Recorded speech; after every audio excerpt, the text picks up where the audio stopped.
With every stride, she's breaking boundaries and records on and off the track. It's my honor to present this award to the ultimate champion of champions, Duti Chand.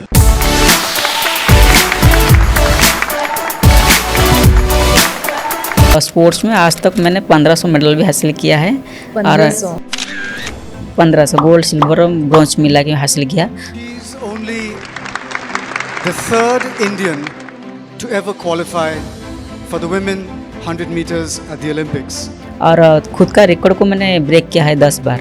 2014 में ये ठीक Commonwealth games से पहले हुआ जे था Glasgow Commonwealth जिसमें आप qualify करने वाले थे।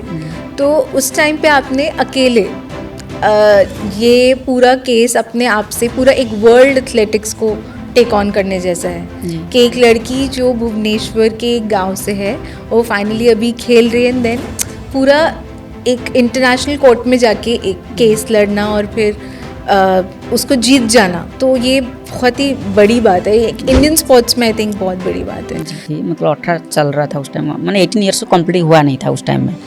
तो मैंने उससे पहले मैंने अंडर 19 में क्वालिफाई किया था, यूथ एशियन एथलेटिक चैंपियनशिप के लिए मैंने क्वालिफाई किया था। वहाँ पे जाके मैंने गोल्ड मेडल भी हासिल किया था। तो वहाँ पे जो टाइमिंग दिया था मैंने 200 में हो या 100 में, वो टाइमिंग के हिसाब से मेरा कॉमनवेल्थ गेम के लिए सिलेक्शन हो गया था। Chand now the fastest woman in India, and Dute Chand of India has become a world champion. लेकिन कॉमनवेल्थ गेम जाने से पहले 3 दिन से पहले मुझे रुका गया। 3 दिन से पहले सभी बच्चों टीम ने दिल्ली से एयरपोर्ट को चले गए। तो मेरे पास टिकट जब आया नहीं, मैंने सर को फ़ोन किया, प्रेसिडेंट साहब को, कि सर मेरा एयर टिकट अभी तक आया नहीं, सारे बच्चे भी निकल जा रहे हैं और आप बोले थे कि आप इंटरनेशनल जाओगे, सीनियर के साथ लड़ाई करोगे, लेकिन अभी तक एयर टिकट नहीं आया, क्या दिक्कत है? बोला नहीं कोई दिक्कत नहीं है, आप वो कल आओगे, और एक टीम बाकी है आने का, तुम कल इनके साथ आओगे, ऐसे बोल दिया। और सुबह देखा तो सारा पेपर न्यूज़ टीवी में मेरे ऊपर ब्रेकिंग न्यूज़ चल रहा है कि दुत्ती का जेंडर टेस्ट हुआ था, उन्होंने फीमेल नहीं है, वो मेल है। मेरे को सारी जर्नलिस्ट ने फ़ोन करना शुरू कर दिया कि दुत्ती ऐसा ऐसा न्यूज़ आ रहा है, तुम्हारे ऊपर कुछ टेस्ट वगैरह हुआ था क्या, रिपोर्ट और कुछ ऐसा आया है? मेरे पास तो कुछ ऐसा रिपोर्ट नहीं है, मेरे पास तो कुछ है नहीं, लेकिन टेस्ट हुआ था हमारे जैसे डॉक्टर टेस्ट के लिए यूरिन लेते, ब्लड लेते, तो ऐसे मैंने टेस्ट दिलाया था। धीरे धीरे देखा तो 12-1 बजे तक सारा पेपर टीवी में न्यूज़ चलना शुरू हो गया मेरे ऊपर। तो ये फीलिंग्स आपकी बचपन से थी? नहीं, मतलब लव रिलेशन मेरे को आया 2017 में। 17 में आया। मुझे खुद को समझ नहीं आ रहा था कि मुझे लड़की लोग क्यों पसंद आ रहे हैं। वो आप खुद ही नहीं जान पा रहे थे। तो कोई भी लड़की अच्छा खूबसूरत दिखाई दे तो मुझे मन करा इसके साथ ऐसा बिहेव करते जैसे एक लड़का लड़की के साथ कर रहा है, मतलब बॉयफ्रेंड जैसे गर्लफ्रेंड के साथ बात कर रहे हैं। हाँ, तो इस तरह सा बिहेवियर मेरा हो रहा था बॉडी में। फिर भी उस टाइम में भी जाके मैंने मेडिकल भी चेकअप किया, मैंने जाके डॉक्टर को दिखाया था कि मेरा बॉडी में ऐसा रिएक्शन क्यों हो रहा है, मतलब जो रिएक्शन लड़का लोग के ऊपर होना चाहिए वो मेरा लड़की के ऊपर क्यों आ रहा है। हाँ, तो वो डॉक्टर ने मुझे एडवाइस किया कि तुम्हारा बॉडी में हार्मोन जो लेवल है वो ज़्यादा लड़की की तरफ से अट्रैक्टिव हो रहा है तुम्हारा बॉडी, जिस कारण से तुम्हारा बिहेवियर ऐसा हो रहा है। लेकिन ये फ्यूचर में शायद ज़्यादा बढ़ सकता है, भी कम भी हो सकता है, इसमें कोई दिक्कत नहीं, कोई बड़ा बीमारी तुम्हारा है नहीं, नेचुरली है। तो उन्होंने ऐसा समझाया था। लेकिन 2018 में देखा जब मेरा वो सेल मिल गया मुझे, जो ज़्यादा नज़दीक क्लोज हो गए हमने, तो उस टाइम हम बॉयफ्रेंड गर्लफ्रेंड की तरह हम दोनों को देखने लगे। वो मुझे बॉय की तरह देखने लगा, मैं इसको गर्लफ्रेंड की तरह देखने लगी।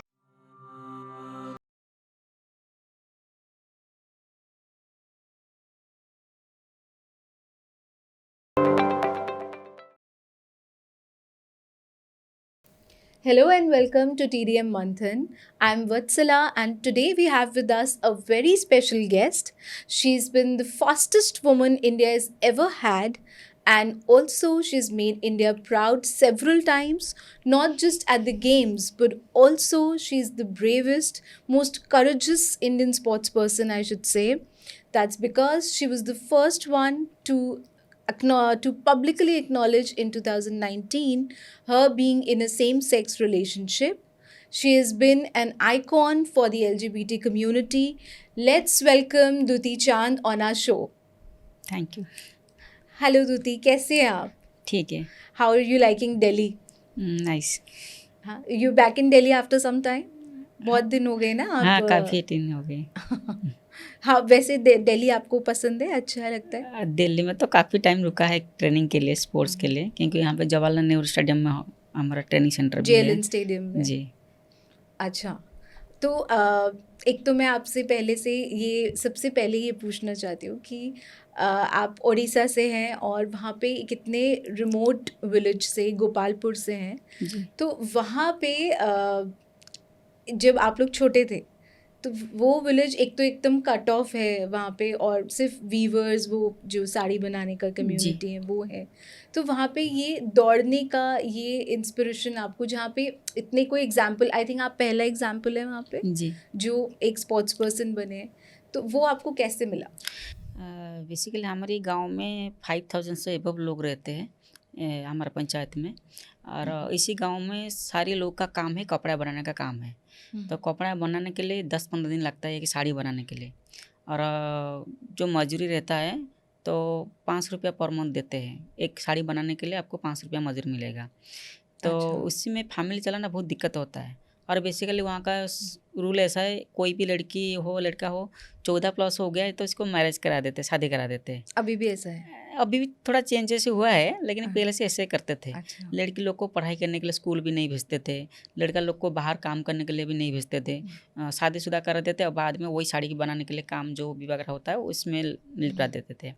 तो बेसिकली मैं जब बच्चे धीरे धीरे बड़ी, मुझे 5-6 साल हुआ तब मुझे स्कूल में भेजा गया था। पहले मेरी बड़ी दीदी भी सरस्वती चांद थे, वो भी पहले पढ़ाई किया था, तो इसके साथ मुझे स्कूल भेजा गया था मेरी दीदी के साथ। तो स्कूल में जब पढ़ाई करने के लिए गया तो एनुअल स्पोर्ट्स होता है स्पोर्ट्स में स्कूल में, तो पहला 2 क्लास में मैं एनुअल स्पोर्ट्स में हिस्सा लिया। तो उसी में रनिंग किया था, 30 मीटर 50 मीटर किया था मैंने, तो अच्छा प्रदर्शन भी किया था। और जब मैंने चैम्पियन हुआ तो हमारे जो प्रिंसिपल थे तो उन्होंने बताया कि हाँ, स्कूल में जो अच्छा प्रदर्शन करेगा इसको पूरी साल का पढ़ाई करने के लिए जो भी किताब वगैरह बुक वगैरह चाहिए हम प्रोवाइड करेंगे। तो ये बात मैंने घर में बताया मम्मी को कि मम्मी मैंने तो पढ़ाई करने के लिए जो जो किताब वगैरह चाहिए, बुक वगैरह चाहिए, आप खरीद करके नहीं दे पा रहे हो, और स्कूल में ऐसे बोल रहे, क्या करूँ मैं, पढ़ाई में ध्यान दूँ या स्पोर्ट्स में? तो मम्मी ने बोला कि ऐसा तो गरीब फैमिली है, मतलब फैमिली गरीबी है, तो तुझे अच्छा पढ़ाई लिखाई करने के लिए पैसा भी हमारे पास नहीं है, तो एक काम कर, स्पोर्ट्स में ज़्यादा ध्यान दो, रनिंग में ज़्यादा ध्यान दो। तो लेकिन सबसे बड़ा दिक्कत था उस टाइम में, रनिंग को कंटिन्यू करने के लिए जो ट्रेनिंग चाहिए मुझे वो कहाँ करूँगी, क्योंकि आसपास में कोई ग्राउंड भी नहीं है, कोई कोच भी नहीं है, और रनिंग का शेड्यूल मुझे भी इतना मालूम भी नहीं है, कैसे करूँगी। तो मम्मी ने मुझे बताया कि तू एक काम कर, नदी, हमारे घर के पास नदी है, तो नदी के किनारे में रनिंग करो, क्योंकि लंबी पूरा रहता है नदी का किनार, तो ग्राउंड की ज़रूरत नहीं है, तो नदी में किनारे कंटिन्यू रनिंग करो। और जो भी एक्सरसाइज वगैरह है, बड़ी दीदी भी स्पोर्ट्स पर्सन है, मेरे जो सरस्वती दीदी बड़ी दीदी है। तो वो कहाँ तक खेली हैं? पहले तो मेरी दीदी नेशनल लेवल में खेल रही थी, और 2003 में उन्होंने पुलिस में जॉब किया, और पुलिस ओलंपिक में 2 बार खेल के मेडल हासिल किया है, वो भी नेशनल लेवल इंटरनेशनल लेवल की एथलीट है। तो 2003 या 4 में उन्होंने मुझे एडवाइस किया, तू कंटिन्यू रनिंग करो, मैं तुझे एक्सरसाइज वगैरह सिखा दूंगी। लेकिन मैं तो गांव में रहती थी, वो तो सिटी में रहता था पुलिस के विभाग में, तो वो जो जो एक्सरसाइज सिखा के गया था इसको मैंने गांव में कंटिन्यू किया। मैंने कंटिन्यू नदी के किनारे रनिंग किया, कभी रोड के ऊपर रनिंग किया, और जो जो एक्सरसाइज मुझे बता के गया था इसको मैंने फॉलो किया था। और मेरा टीचर उस टाइम में था मेरी मम्मी ने, मेरी माँ ने मुझे गाइड ज़्यादा किया उस टाइम में। लेकिन जब वो मैंने पहले रनिंग शुरुआत की गाँव में, तो गांव के जो लोग थे वो ताना माना शुरू कर दिया कि ये लड़की गांव में रनिंग क्यों कर रहे, रनिंग करने से क्या मिलेगा। तो काफ़ी एडवाइस किया मेरी मम्मी को कि बेटी को रनिंग मत कराओ, रनिंग करने से हमारा गांव का माहौल ख़राब होगा, हमारा गांव में तो बेसिकली लड़की लोग को शादीशुदा करके घर का काम करते, इसको क्यों रनिंग कर रहे, बीच रास्ता में बीच रोड में क्यों भगा रही हो। तो काफ़ी रुकावट आया उस टाइम में, लेकिन मैं किसी का बात को ध्यान में नहीं दे के मैंने कंटिन्यू किया रनिंग को। मम्मी ने सपोर्ट किया? हाँ, मम्मी ने सपोर्ट किया उस टाइम में। तो ऐसे धीरे धीरे करके 5 क्लास तक मैंने स्कूल का नंबर 1 बन के रहा स्पोर्ट्स में। हाँ, तो हर साल में मैं चैंपियन हुआ। हर चैंपियन होने के बाद मुझे सारा किताब वगैरह, बुक वगैरह जो भी ज़रूरत रहता है पढ़ाई, वो प्रिंसिपल की जो कहने पर वो सारा मुझे प्राप्त हुआ था उस टाइम में। तो इसी को पाने के लिए धीरे धीरे मैंने स्पोर्ट्स में ज़्यादा ध्यान दिया, रनिंग को कंटिन्यू किया। और जब मुझे 6 क्लास मैंने हुआ, मुझे मतलब पास किया 5 क्लास से, तो फिर गवर्नमेंट की तरफ से स्पोर्ट्स हॉस्टल के लिए मुझे इंटरव्यू देने के लिए मेरे पास नोटिस आया, लेटर आया। तो फिर 2006 में मैंने जाके स्पोर्ट्स हॉस्टल ज्वाइनिंग करने के लिए मैंने इंटरव्यू दिया था, और पहला इंटरव्यू में मैंने पास हो गई थी। अच्छा। तो उसमें फिर गवर्नमेंट का जो सपोर्टिंग था, मतलब रहना खाना फ्री और ट्रेनिंग फ्री है, तो वो मुझे मिलने लगा। और 2006 से मैंने स्पोर्ट्स को कंटिन्यू किया, और स्पोर्ट्स में आज तक मैंने 1500 मेडल भी हासिल किया है। और 1500 medals। 1500 गोल्ड सिल्वर और ब्रॉन्ज मिला के हासिल किया। और सबसे बड़ा बात है कि इंडिया के एक एथलीट हूँ मैं जो सारी बड़ा बड़ा मेगा टूर्नामेंट कंपटीशन है इसमें मैंने हिस्सा ले चुकी हूँ और मेडल भी हासिल कर चुकी हूँ। और खुद का रिकॉर्ड को मैंने ब्रेक किया है 10 बार।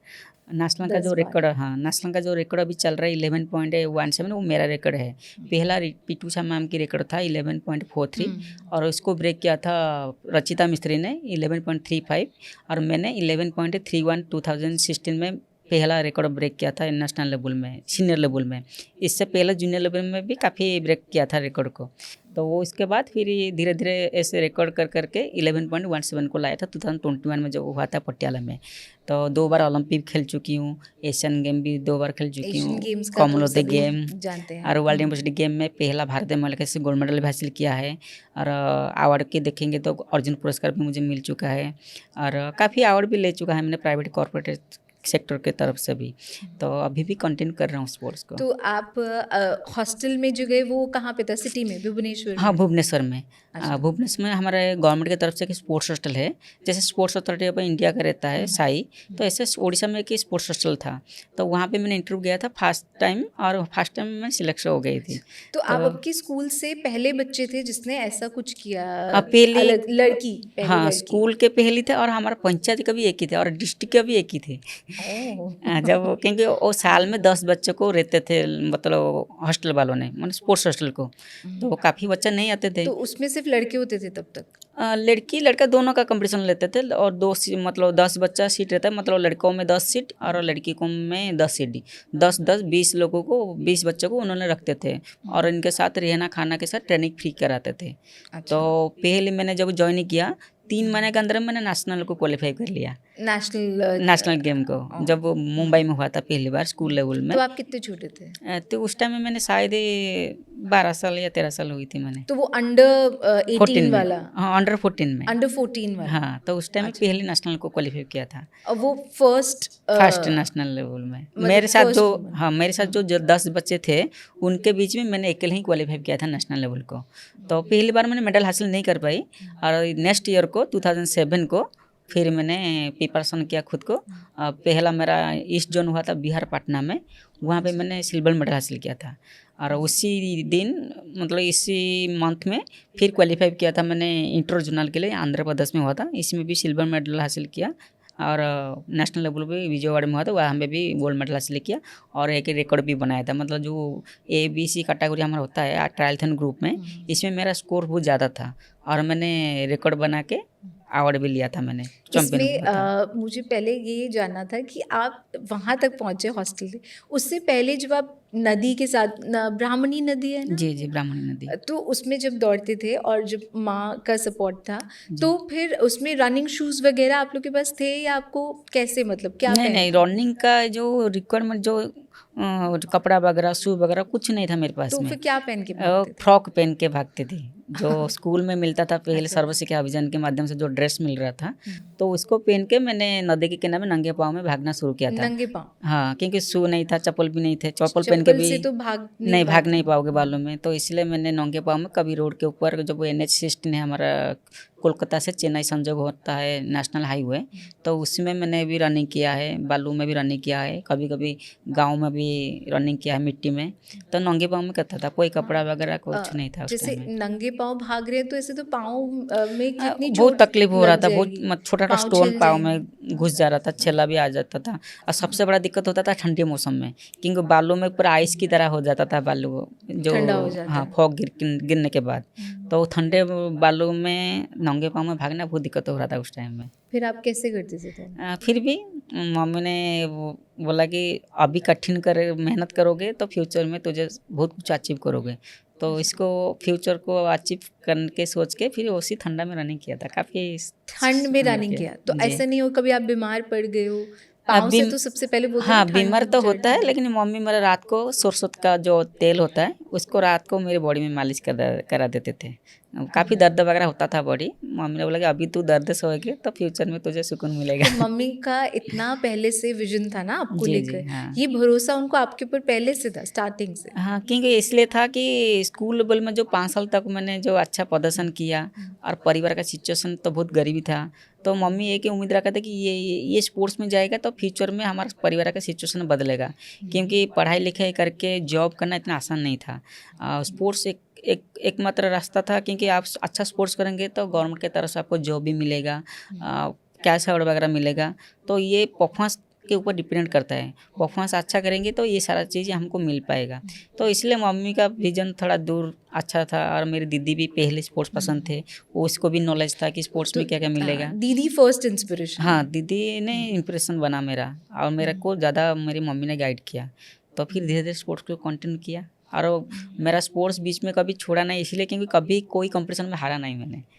हर कंपटीशन में मेरा जीत होता था, तो इसलिए मैं ज़्यादा से ज़्यादा स्कूल में भी हर जगह में। हॉस्टल गए तो आपके गांव से पहले कोई लड़की हॉस्टल गई थी? नहीं, कोई नहीं थे। कोई नहीं गया था। तो पहले तो ऐसा महसूस हुआ कि कोई जेल जैसे भेज देते हैं, तो इस तरह फील हुआ कि कोई सहेलिया, कोई फ्रेंड, कोई रिलेटिव कोई नहीं थे साथ में, और घर को भी छुट्टी नहीं था, छोड़ नहीं थे। कोई भी कंपटीशन आता था तो 6 महीना 7 महीना तक हॉस्टल में रुकना ही पड़ता है। कोई भी फंक्शन वगैरह होता था, कोई घर में कुछ काम होता था तो लाने के लिए मेरे मम्मी डैडी भी नहीं जाते थे मेरे को। मैं जब उस टाइम में तो मोबाइल वगैरह फ़ोन नहीं था, ऑफिस नंबर में फ़ोन करते थे मैं घर को। हमारे घर के पास कोई एसटीडी बूथ होता था, इनको फ़ोन करके बात करते थे मम्मी को। जब भी बोलूँगी मम्मी आके मुझे थोड़ा घर के लेके जाओ, वो हमेशा बोलता तू इधर आके क्या करोगे। तो मैं जब बोलता कि नहीं कुछ ओकेशन है, तो दसरा है या राजा है, पर्व है, तो मैं आऊँगी, थोड़ा घूम के आऊँगी। नहीं, घूमने की ज़रूरत है, तुझे अच्छा खेलोगे तो देश विदेश घूमोगे, तो यहाँ आने की ज़रूरत नहीं। उनको लगा कि इधर आएगी तो फिर तो से परफॉर्मेंस डाउन हो जाएगा, ट्रेनिंग नहीं वहाँ हो पाएगा। रहेगी तो सेफ वहीं पे खेलते रहेगी। जी। उड़ीसा में सबसे बड़ा फेस्टिवल कौन सा? दसरा होता है। दशहरा। जी। अच्छा, दुर्गा पूजा। दुर्गा पूजा तो दोनों मतलब उसी, क्योंकि सेम टाइम पे। हाँ, उस टाइम में भी मतलब हॉस्टल छुट्टी तो नहीं होता है। ये जो हमारा हॉस्टल का जो इंचार्ज होता है वो बोल देता है जिसको घर जाना है इनको मम्मी डैडी को बुलाओ, आपको लेके जाएंगे। तो आप फेस्टिवल में भी घर नहीं जाते। जब भी फ़ोन करते हैं आप मुझे आके ले लो, मना करते हैं कि नहीं तुझे आने की ज़रूरत नहीं है। तो 5-6 साल कंटिन्यू मैंने स्पोर्ट्स हॉस्टल में रुका, घर को पूरा साल बिना छुट्टी घर गए। हाँ, जब मेडल आता है एक दिन के लिए जाते हैं गांव में, थोड़ा घूम के फिर घर मतलब हॉस्टल को आ जाते थे। वो टाइम आपने कैसे निकाला, क्योंकि सब बच्चे तो बाकी चले जा रहे होंगे? हाँ, अकेले रहते थे। बहुत दिक्कत हो रहा था उस टाइम में, घर का याद आता था। अकेले है तो टाइम पास करने के लिए कुछ तो चाहिए। फिर उस टाइम में तो टाइम पास बोले तो कुछ नहीं, हमेशा मोबाइल फोन्स तो तब नहीं होता, कुछ नहीं था, टीवी वगैरह कुछ नहीं था हॉस्टल में। तो फिर क्या करना, दौड़ते रहने बस? सिर्फ दौड़। मेरा एक ही मकसद था कि मुझे खेलना है, मेडल लेना है, और हर साल में भी मेडल आ रहा था। तो उसी मेडल के चक्कर में मैं ज़्यादा मेहनत किया, और अब नेशनल जो इंटरनेशनल हर जगह को मैं सिलेक्ट हो रही थी, तो उसी में भी घूमना हो जा रहा था। तो ये है कि मम्मी ने आने से मना किया तो आपको और प्रैक्टिस करने का टाइम भी मिला, मतलब और बच्चों के मुकाबले? मेरे साथ में जो 10 बच्चे थे, 6 महीना या 1 साल के अंदर में सारे घर चले गए, कोई नहीं रुका हॉस्टल में। अच्छा, वापस रुके ही नहीं वो? नहीं, वो घर का याद आ गया तो उन्होंने रुका नहीं, हॉस्टल से छोड़ के चला गया। मैं अकेले हूँ जो कंटिन्यू रुका और कंटिन्यू मेडल दिया। तो मेरे स्कूल में भी जब वो चेंज किया, मतलब गांव का स्कूल चेंज कर सिटी के स्कूल में जो पढ़ाई किया, unity for girls high school में, उसी में भी प्रिंसिपल मैडम जो थे वो भी ज़्यादा मोटिवेट कराया था उस टाइम में, कि उस टाइम में मैट्रिक की जो 10th क्लास होता है तो इसमें पास करना ज़रूरी है, पास नहीं करोगे तो आपको जॉब में नहीं मिलेगा। तो प्रिंसिपल मैडम ने बोला था आप अच्छा खेलेंगे तो आप मैं तुझे पास करा दूंगी, पढ़ाई करने की ज़रूरत नहीं है। पर आपको मज़ा आता था वैसे पढ़ाई में? पढ़ाई के लिए तो इच्छा था उस टाइम में, लेकिन ये टाइम नहीं मिल पा रहा था, क्योंकि सुबह शाम जो मेहनत होता था, क्लास में जाके 8 घंटा बैठ के पढ़ाई करना बहुत दिक्कत हो रहा था। कभी कभी क्लास में तो सो जाते थे, मैंने नींद आ जाते थे उस टाइम में। तो प्रैक्टिस कैसे, सुबह में प्रैक्टिस करना शुरू करते कितने बजे से? सुबह हमारा 6 बजे ट्रेनिंग शुरू होता है, 9 बजे तक चलता है, और फिर शाम को 4 बजे शुरू होके फिर 7 बजे तक चलता है। तो उसमें बहुत सारा वर्कआउट रहता है, जैसे ट्रैक में वर्कआउट करना, मतलब रिपीटेशन लगाना है, हाइनिंग बाउंडिंग ये सब रनिंग बार एक्सरसाइज करना है। और जिम भी रहता है, कभी कभी शाम को जिम भी रहता है। जिम में बहुत सारा एक्सरसाइज रहता है, मतलब बेंच प्रेस वगैरह हो, बहुत सारा एक्सरसाइज रहता है, तो इसको करना पड़ता है। कभी स्विमिंग पूल में वर्कआउट करना पड़ता है।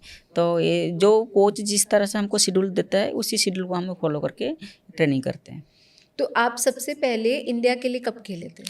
मैं पहले इंडिया के लिए खेला 2013 में, जो पुणे में हुआ था एशियन एथलेटिक्स चैंपियनशिप में। पहली बार पार्टिसिपेट किया और पहली बार सीनियर में मेडल लिया मैंने, ब्रॉन्ज मेडल लिया था मैंने जो 200 मीटर में।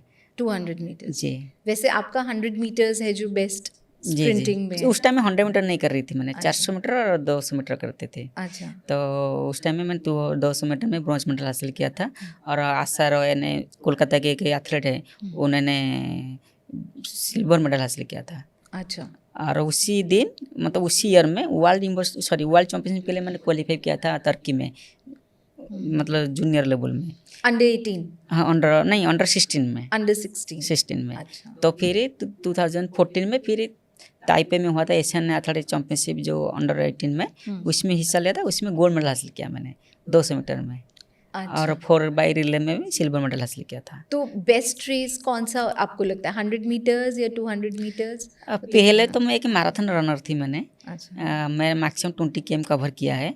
अब जैसे उड़ीसा में होता था बिजू पटेल मैराथन, टाटा मैराथन और OMC मैराथन, तो इसी में मैंने हिस्सा लेके पोजीशन लिया था मैंने।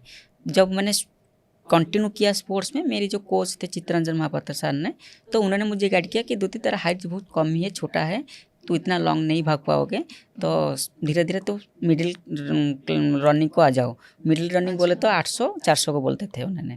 तो 400-800 जूनियर के टाइम में मैंने 400-800 में ज़्यादा फोकस किया मैंने, और हर जगह में मेडल भी लिया मैंने और रिकॉर्ड भी बनाया। अभी भी जूनियर का 800 मीटर का रिकॉर्ड भी मेरे नाम है। 2.23 टाइमिंग किया था मैंने, जो झारखंड जामशेदपुर में हुआ था। उसमें मैंने गोल्ड मेडल भी हासिल किया था मैंने 2000, मतलब मुझे जब अंडर 19 हुआ तब मैंने 100 मीटर को आया मैंने, मतलब 400 किया, 800 किया, फिर 200 मीटर का आया, 200 से फिर 100 मीटर का आया था। और 100 में पहले भी ऐसे ही भागा था मैंने 2012 में, बैंगलोर में हुआ था यूथ नेशनल चैंपियनशिप। इसमें मतलब ऐसा रूल था, आप 4 इवेंट में हिस्सा ले सकते हो। तो मेरा 400, 800, 200 हो गया था और 100 एक बच्चा था। मेरे कोच ने बोला 100 में तो कोई बच्चा नहीं है उड़ीसा से, तुम एंट्री कर लो। मैं बोला सर मेरा तो शॉर्ट नहीं है, मेरा मिडिल डिस्टेंस है, तो 100 में मेरा परफॉर्मेंस अच्छा नहीं हो पाएगा। बोला आप हिस्सा ले लो, होगा तो होगा, नहीं तो नहीं। तो हिस्सा लिया और उसी 100 में गोल्ड मेडल लिया और रिकॉर्ड बना दिया। 12.50 का टाइमिंग था, मैं 12.35 कुछ करके रिकॉर्ड बनाया और गोल्ड मेडल भी हासिल किया। तो फिर ज़्यादा इंटरेस्ट आया कि 100 मीटर इतना शॉर्ट रनिंग है, ज़्यादा राउंड घूमने की ज़रूरत भी नहीं है, क्योंकि आपका बाद में फिर 100 मीटर में ही सबसे बड़ा नाम हाँ। तो फिर बना है। उसी दिन से मैंने 100 के ऊपर फोकस किया। मेरे कोच को रिक्वेस्ट किया कि मैं लॉन्ग ज़्यादा नहीं भाग पा रही हूँ, मुझे बॉडी टाइट हो जाता है, मैं 100 में ज़्यादा फोकस करूँगी। तो कोच साहब ने पहले बोला किया कि नहीं 100 में मत करो, 100 में फ्यूचर नहीं है, क्योंकि इंटरनेशनल लेवल में 100 में पार्टिसिपेट करना बहुत दिक्कत है, क्योंकि इतना स्पीड इंडिया की एथलेटिक को नहीं कर पाते, उतना तेज नहीं तेज नहीं भागते। 100 में कोई भी इंटरनेशनल लेवल मेडल नहीं ले पाते। ऐसे क्यों होता है? क्योंकि हमारे इंडियन का शॉर्ट हाइट रहता है, और जामाइका हो, USA, बहरीन, ये लोग का हाइट ज़्यादा रहता है, 5-6 फुट का हाइट रहता है। इनके पास ज़्यादा स्टामिना, स्पीड, मतलब बॉडी का जो स्पीड इनको ज़्यादा रहता है। तो हाइट से इतना फर्क पड़ता है? हाँ, हाइट तभी में और मुझे समझ आया स्ट्रेंथ कि में। मैं इतना धीरे क्यों भाग जी, तो इसलिए कोच साहब मुझे मना किया कि आप 100 में फोकस मत करो, आप मिडिल डिस्टेंस में, मतलब 400-800 में करोगे या 200 मीटर में करोगे तो आपको इंटरनेशनल में मेडल जीतने का आसान होगा। नहीं तो आप रिले टीम में भी हिस्सा लेके जा सकते हो। रिले टीम भी अच्छा प्रदर्शन करते हैं इंडिया, अभी भी 400 मीटर 4x रिले अच्छा प्रदर्शन करता है इंटरनेशनल लेवल में। लेकिन मैं जो टाइमिंग दिया था, मेरे टाइमिंग के हिसाब से जो स्पीड कोच थे मैंने चेंज किया, मतलब मेरा जो पहला कोच था इनको चेंज करके फिर मैंने आया, मेरा जो स्पिन का जो कोच है Nagpur Ramesh sir, national camp को आए मैंने, तो वो कोच ने मुझे गाइड किया, बोले नहीं आपके पास स्पीड है, मतलब आपका अच्छा टाइमिंग होगा फ्यूचर में, तुम 100 में फोकस करो। तो उन्होंने रेगुलर मुझे 100 के ऊपर ट्रेनिंग कराया। तो फिर धीरे धीरे देखा तो मेरा टाइमिंग भी इम्प्रूवमेंट हुआ। तो फिर नेशनल इंटरनेशनल लेवल हर जगह मैंने 100 में हिस्सा लेना तब शुरू से किया। आप 100 के लिए। हाँ, तो तब वो से। अगर बाय चांस उस दिन कोच वो वाला कोई बच्चा नहीं था उसमें, हाँ। जो बाय चांस तो 100 फिर मीटर 100 तो नहीं आते। होता फिर। नहीं, फिर वही 400-800 करते थे। तो वो कोच ने आके आपको बोला, देखो दुती मैंने बोला था तुमको अभी तुम 100 मीटर। हाँ, फिर जब मैंने पहला इंटरनेशनल मेडल जीत के आया था मैंने, तब कोच साहब ने खुशी होकर देखा तेरे पास कितना स्पीड था, तूने उस दिन मना किया था, लेकिन अभी देखो 100 कर रहे, कितना अच्छा परफॉर्मेंस कर रहे हो। अब मैं पहले एक इंडियन एथलीट हूँ जो 100 मीटर में हर जगह में मेडल हासिल किया मैंने, और इंडिविजुअल में 100 मीटर को मैंने ओलंपिक तक पहुँचाया। मतलब अभी तक इंडिया में इंडिविजुअल में 100 मीटर में कोई ओलंपिक नहीं है, तो आप ही तो फास्टेस्ट मैंने वुमन first आप ही है woman। तभी। जी। तो आपके जैसे आपने 100 मीटर भी किया, 400 भी, और उसके बाद से 100 200 ही कर रहे Continue हैं। किया। तो आपका अभी तक का लाइफ का बेस्ट रेस कौन सा था जिसमें आपको बस एक कि ये मेरा बेस्ट था? टाइमिंग हिसाब से तो देखेंगे तो पटियाला में जो हुआ था, इंटर स्टेट हुआ था, वहाँ पे मैंने 100 में सबसे अच्छा बेस्ट टाइम दिया है मेरा लाइफ में, 11.17 किया है। और मेडल की बात करेंगे तो 2 जगह का मेडल मेरे को बहुत अच्छा खुशी महसूस कराता है और प्राउड भी फील कराता है, क्योंकि 2018 में एशियन गेम हुआ था इंडोनेशिया जाकार्ता में, उसमें 2 सिल्वर मेडल हासिल किया था मैंने, 100 मीटर में और 200 मीटर में। वो भी 0.1 मिली माइक्रो सेकेंड के लिए मेरा गोल्ड मेडल छूट गया था, क्योंकि हाइट के वजह। जो बेहरीन जो साथ ही खिलाड़ी था, इसका हाइट ज़्यादा था, इसलिए वो लेजर के लाइट के माध्यम से 0.1 मिली माइक्रो सेकेंड के लिए इसका गोल्ड हो गया, मेरा सिल्वर हो गया। बस इतना सा डिस्टेंस। जी।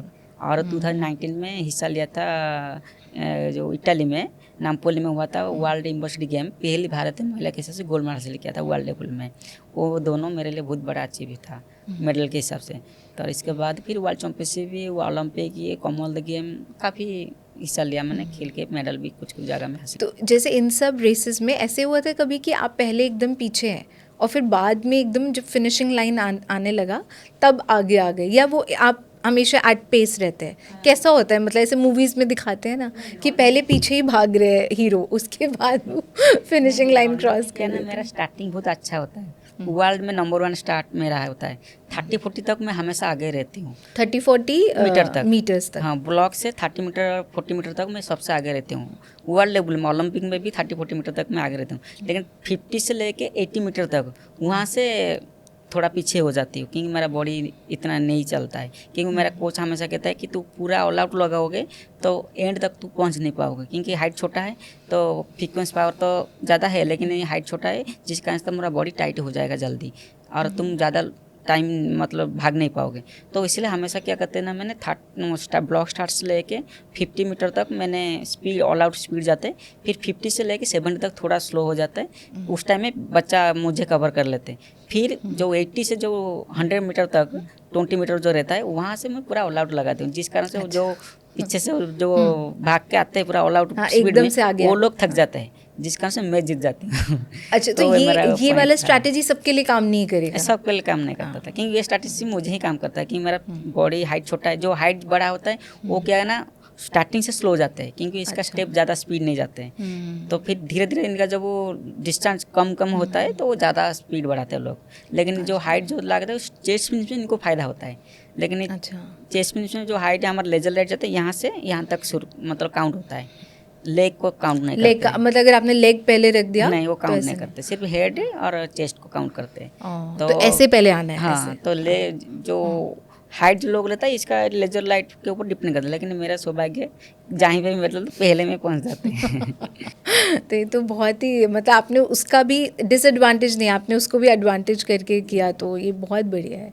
तो आप कभी अपने आप को किसी मूवी से कंपेयर करते हैं कि जैसे ये कोई कैरेक्टर जो होता है ना कि मैं वो रेस जीत जाता है? आप मूवीज़ देखते हैं आप?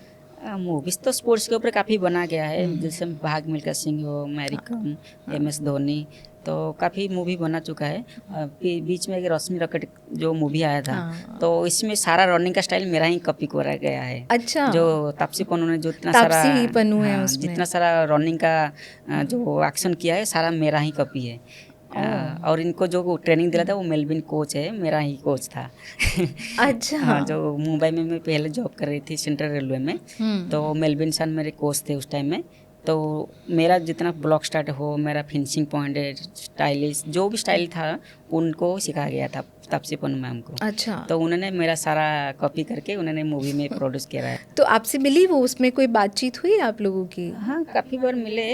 अभी तो मेरे ऊपर अभी ओम प्रकाश मेहर ने मूवी बना रही है अभी 2028। कौन सी मूवी है? नाम अभी तक नहीं बताया उन्होंने, अभी मतलब शूट चल रहा है अभी। 2028 को शायद रिलीज होगा। 2028 में रिलीज होगी क्या? ओलंपिक रहता है ना 2028 में। Right right. कौन दोबारा एक बार प्लीज फिर से बताइए, मैं नाम मिस कर ओम गई। प्रकाश मेहर, जिसने अच्छा, ओम MS धोनी ने बनाया, भाग मिल्खा सिंह ने बनाया। अच्छा, वो बना रहे हैं। हाँ, ओह ग्रेट। तो उन्होंने पहले 2016 में मेरे को ऑफर दिया था मेरे ऊपर मूवी बनाने के लिए।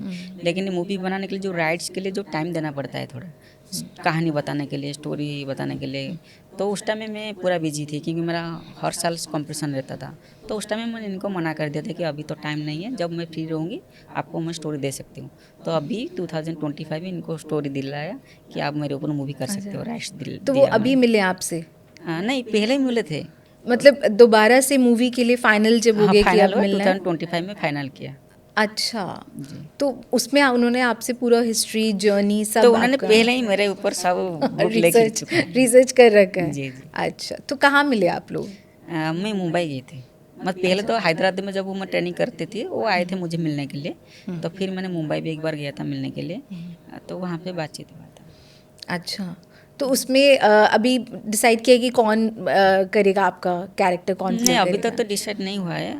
तो उन्होंने स्टोरी तो लिया है, तो पता नहीं अभी तो किसको डिसाइड किया बट है ये मुझे मालूम आपको कैसा मोमेंट है ये आपके लिए ना, जब कि इतने बड़े बड़े प्लेयर्स, इतने बड़े बड़े स्पोर्ट्स पर्सन्स की मूवीज़ बनी और बहुत चली भी हैं, क्योंकि लोग देखना भी बहुत चाहते हैं ना, इतनी इंस्पायरिंग जर्नी होती है कि आपके ऊपर आपकी जर्नी बहुत अलग है और लोगों से, बहुत सारे रीजंस भी हैं। मेरी एक्चुअली देखो, जिसके ऊपर अभी मूवी बना हुआ है, चाहे MS धोनी हो, चाहे मैरी कॉम हो, चाहे मिल्खा सिंह सर के ऊपर हो, उनका सिर्फ स्टोरी स्पोर्ट्स के ऊपर ज़्यादा है, मतलब रनिंग के ऊपर ज़्यादा है या खेल के ऊपर ज़्यादा है। लेकिन मेरा स्टोरी दो तरीका होता है।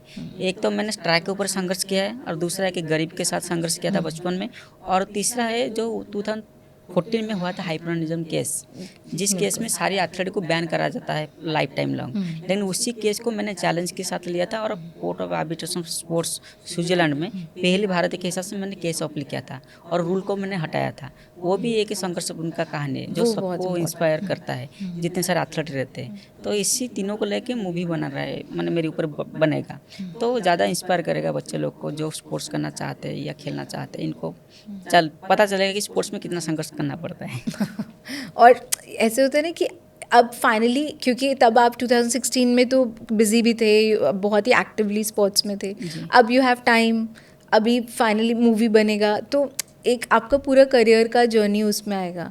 तो ये मोमेंट कैसा फील होता है कि हाँ मेरे ऊपर मूवी बनने वाली है? बॉलीवुड में it's big thing. It's movie तो एक्चुअली मेरे ऊपर नहीं, क्योंकि मैं जो संघर्ष करके जो स्टेप दे के आप ही तो सक्सेसफुल लिया है तो इसको कहानी को लेके उन्होंने मूवी बनाएंगे। वो कहानी आप ही की है ना? जी। लेकिन खुद को तो खुशी महसूस होगा, क्योंकि इतने जो संघर्ष करके जो आया, जो स्ट्रगल किया, ये सारा लोगों को पता नहीं है। जब मैंने मेडल लिया था, सफलता हासिल किया था, तब लोगों को पता है कि तू इतना सफलता लिया है। लेकिन सफलता के पीछे जो मेहनत किया मैंने, मेरे जो सपोर्टर, मेरे फैमिली हो, चाहे मेरे कोच हो, चाहे मेरा पड़ोसी, जो लोगों ने मुझे सपोर्ट किया है, तो मूवी में ही पता चलेगा कि कितना उन्होंने मुझे सपोर्ट किया है, कितना मेहनत किया है, नंगे पाँव में कितना मेहनत किया था मैंने, और डाइट भी नहीं मिल रहा था उस टाइम में, खाना खाने के लिए कितना संघर्ष किया है, सारा चीज़ लोगों को पता चलेगा। और सबसे बड़ा पता चलेगा 2014 का जो केस हुआ था, इसको मैं कितना संघर्ष किया था, कितना लड़ाई किया था।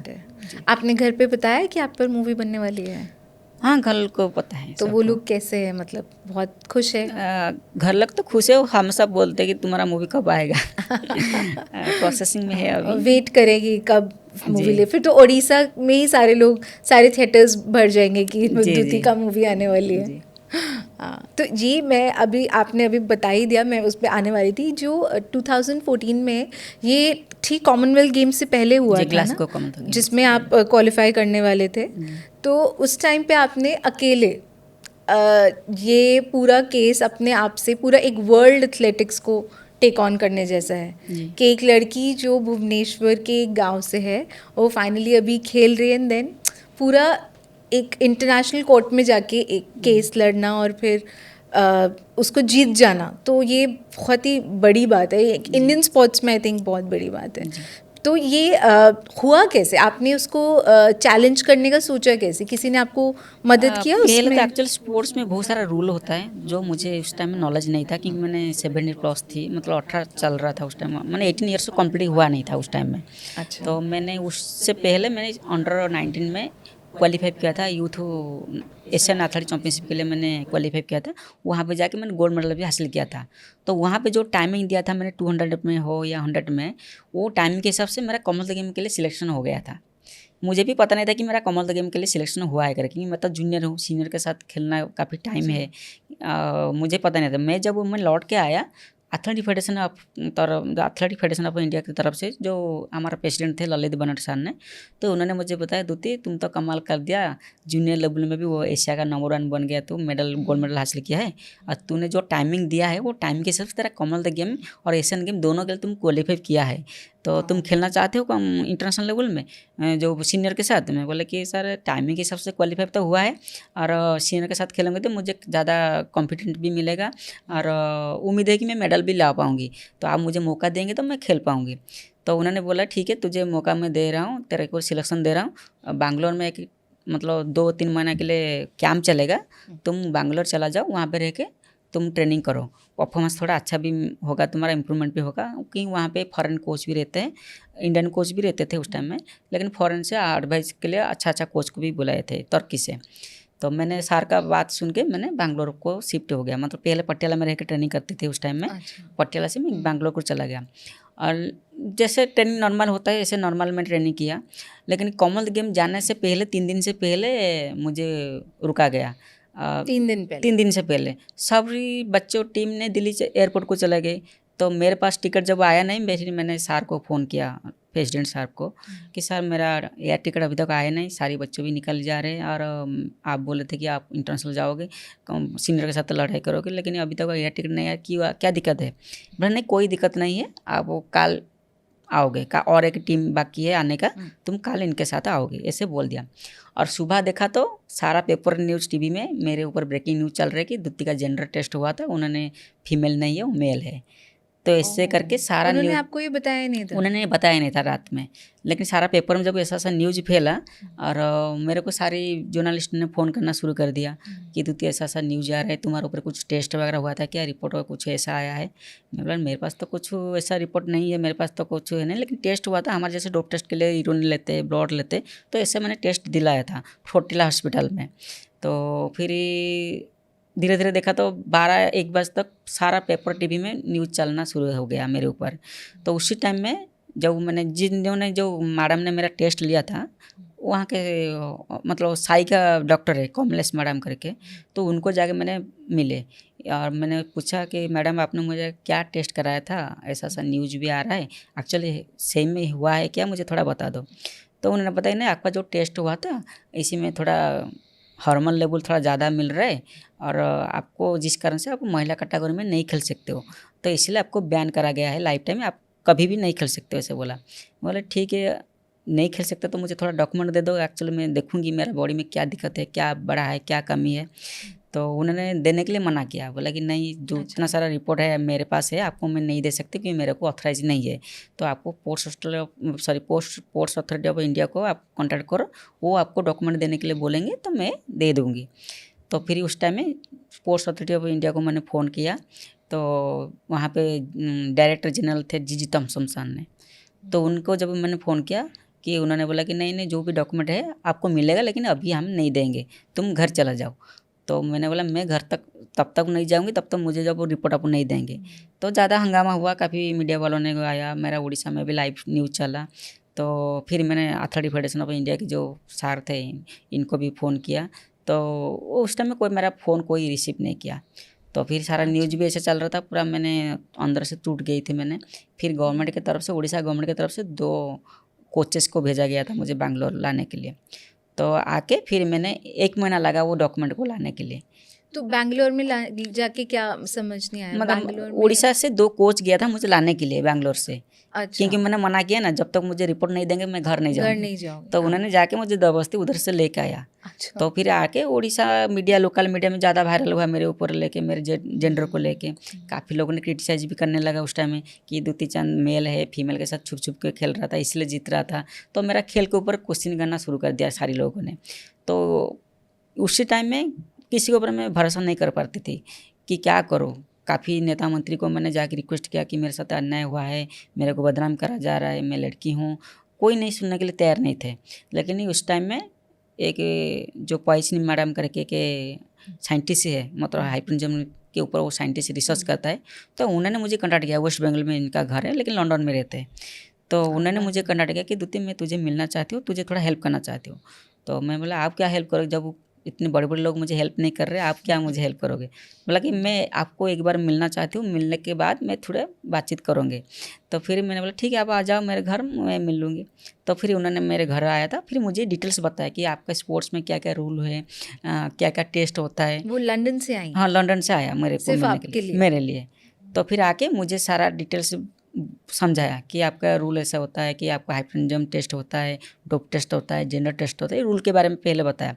फिर मैंने सारा समझाने के बाद फिर मैंने बोला कि अभी क्या कर सकते हैं हम। अभी तो खेलने के लिए मैं चाहती हूँ लेकिन कोई तो मना, मतलब खेलने के लिए नहीं दे रहे, क्या कर सकते हो। तो उन्होंने बताया ठीक है हम कोर्ट में जाके केस लड़ाई करेंगे, मतलब ये रूल के अगेंस्ट हम केस अप्लाई करेंगे तो फिर आप खेल सकते हो। तो केस अप्लाई करने के लिए सुप्रीम कोर्ट गया था पहली बार। सुप्रीम कोर्ट के जो एडवोकेट थे उन्होंने मना किया, बोले ये केस हमारे कोर्ट में नहीं हो पाएगा। इसके लिए दूसरा कोर्ट होता है स्पोर्ट्स कोर्ट, जो स्विट्जरलैंड में है, जो वर्ल्ड एथलेटिक एसोसिएशन के नानजिंग में है। तो फिर वहाँ पे जाके केस लड़ाई करना, इतना बजट मेरे पास में नहीं था उस टाइम के, 1 करोड़ की ज़रूरत था कि वहाँ पे जाके के फाइल करें। वकील को पैसा दे के केस अप्लाई करने के लिए। तो सबसे बड़ा इम्पोर्टेंट था कि केस लड़ाई करने के लिए पैसा कहाँ से लाएंगे हम। तो कोई तो देने के लिए भी राजी नहीं, क्योंकि जितना सारा स्पॉन्सरशिप था, कंपनी वाला स्पॉन्सरशिप था, वो सारा मुझे छूट गया। क्योंकि जब वो इशू हुआ तो उन्होंने सारा स्पॉन्सरशिप मेरा बंद कर दिया। छोड़ के चले गए? हाँ चले गए, मना कर दिया। तो गवर्नमेंट को भी रिक्वेस्ट किया, गवर्नमेंट भी मना कर दिया।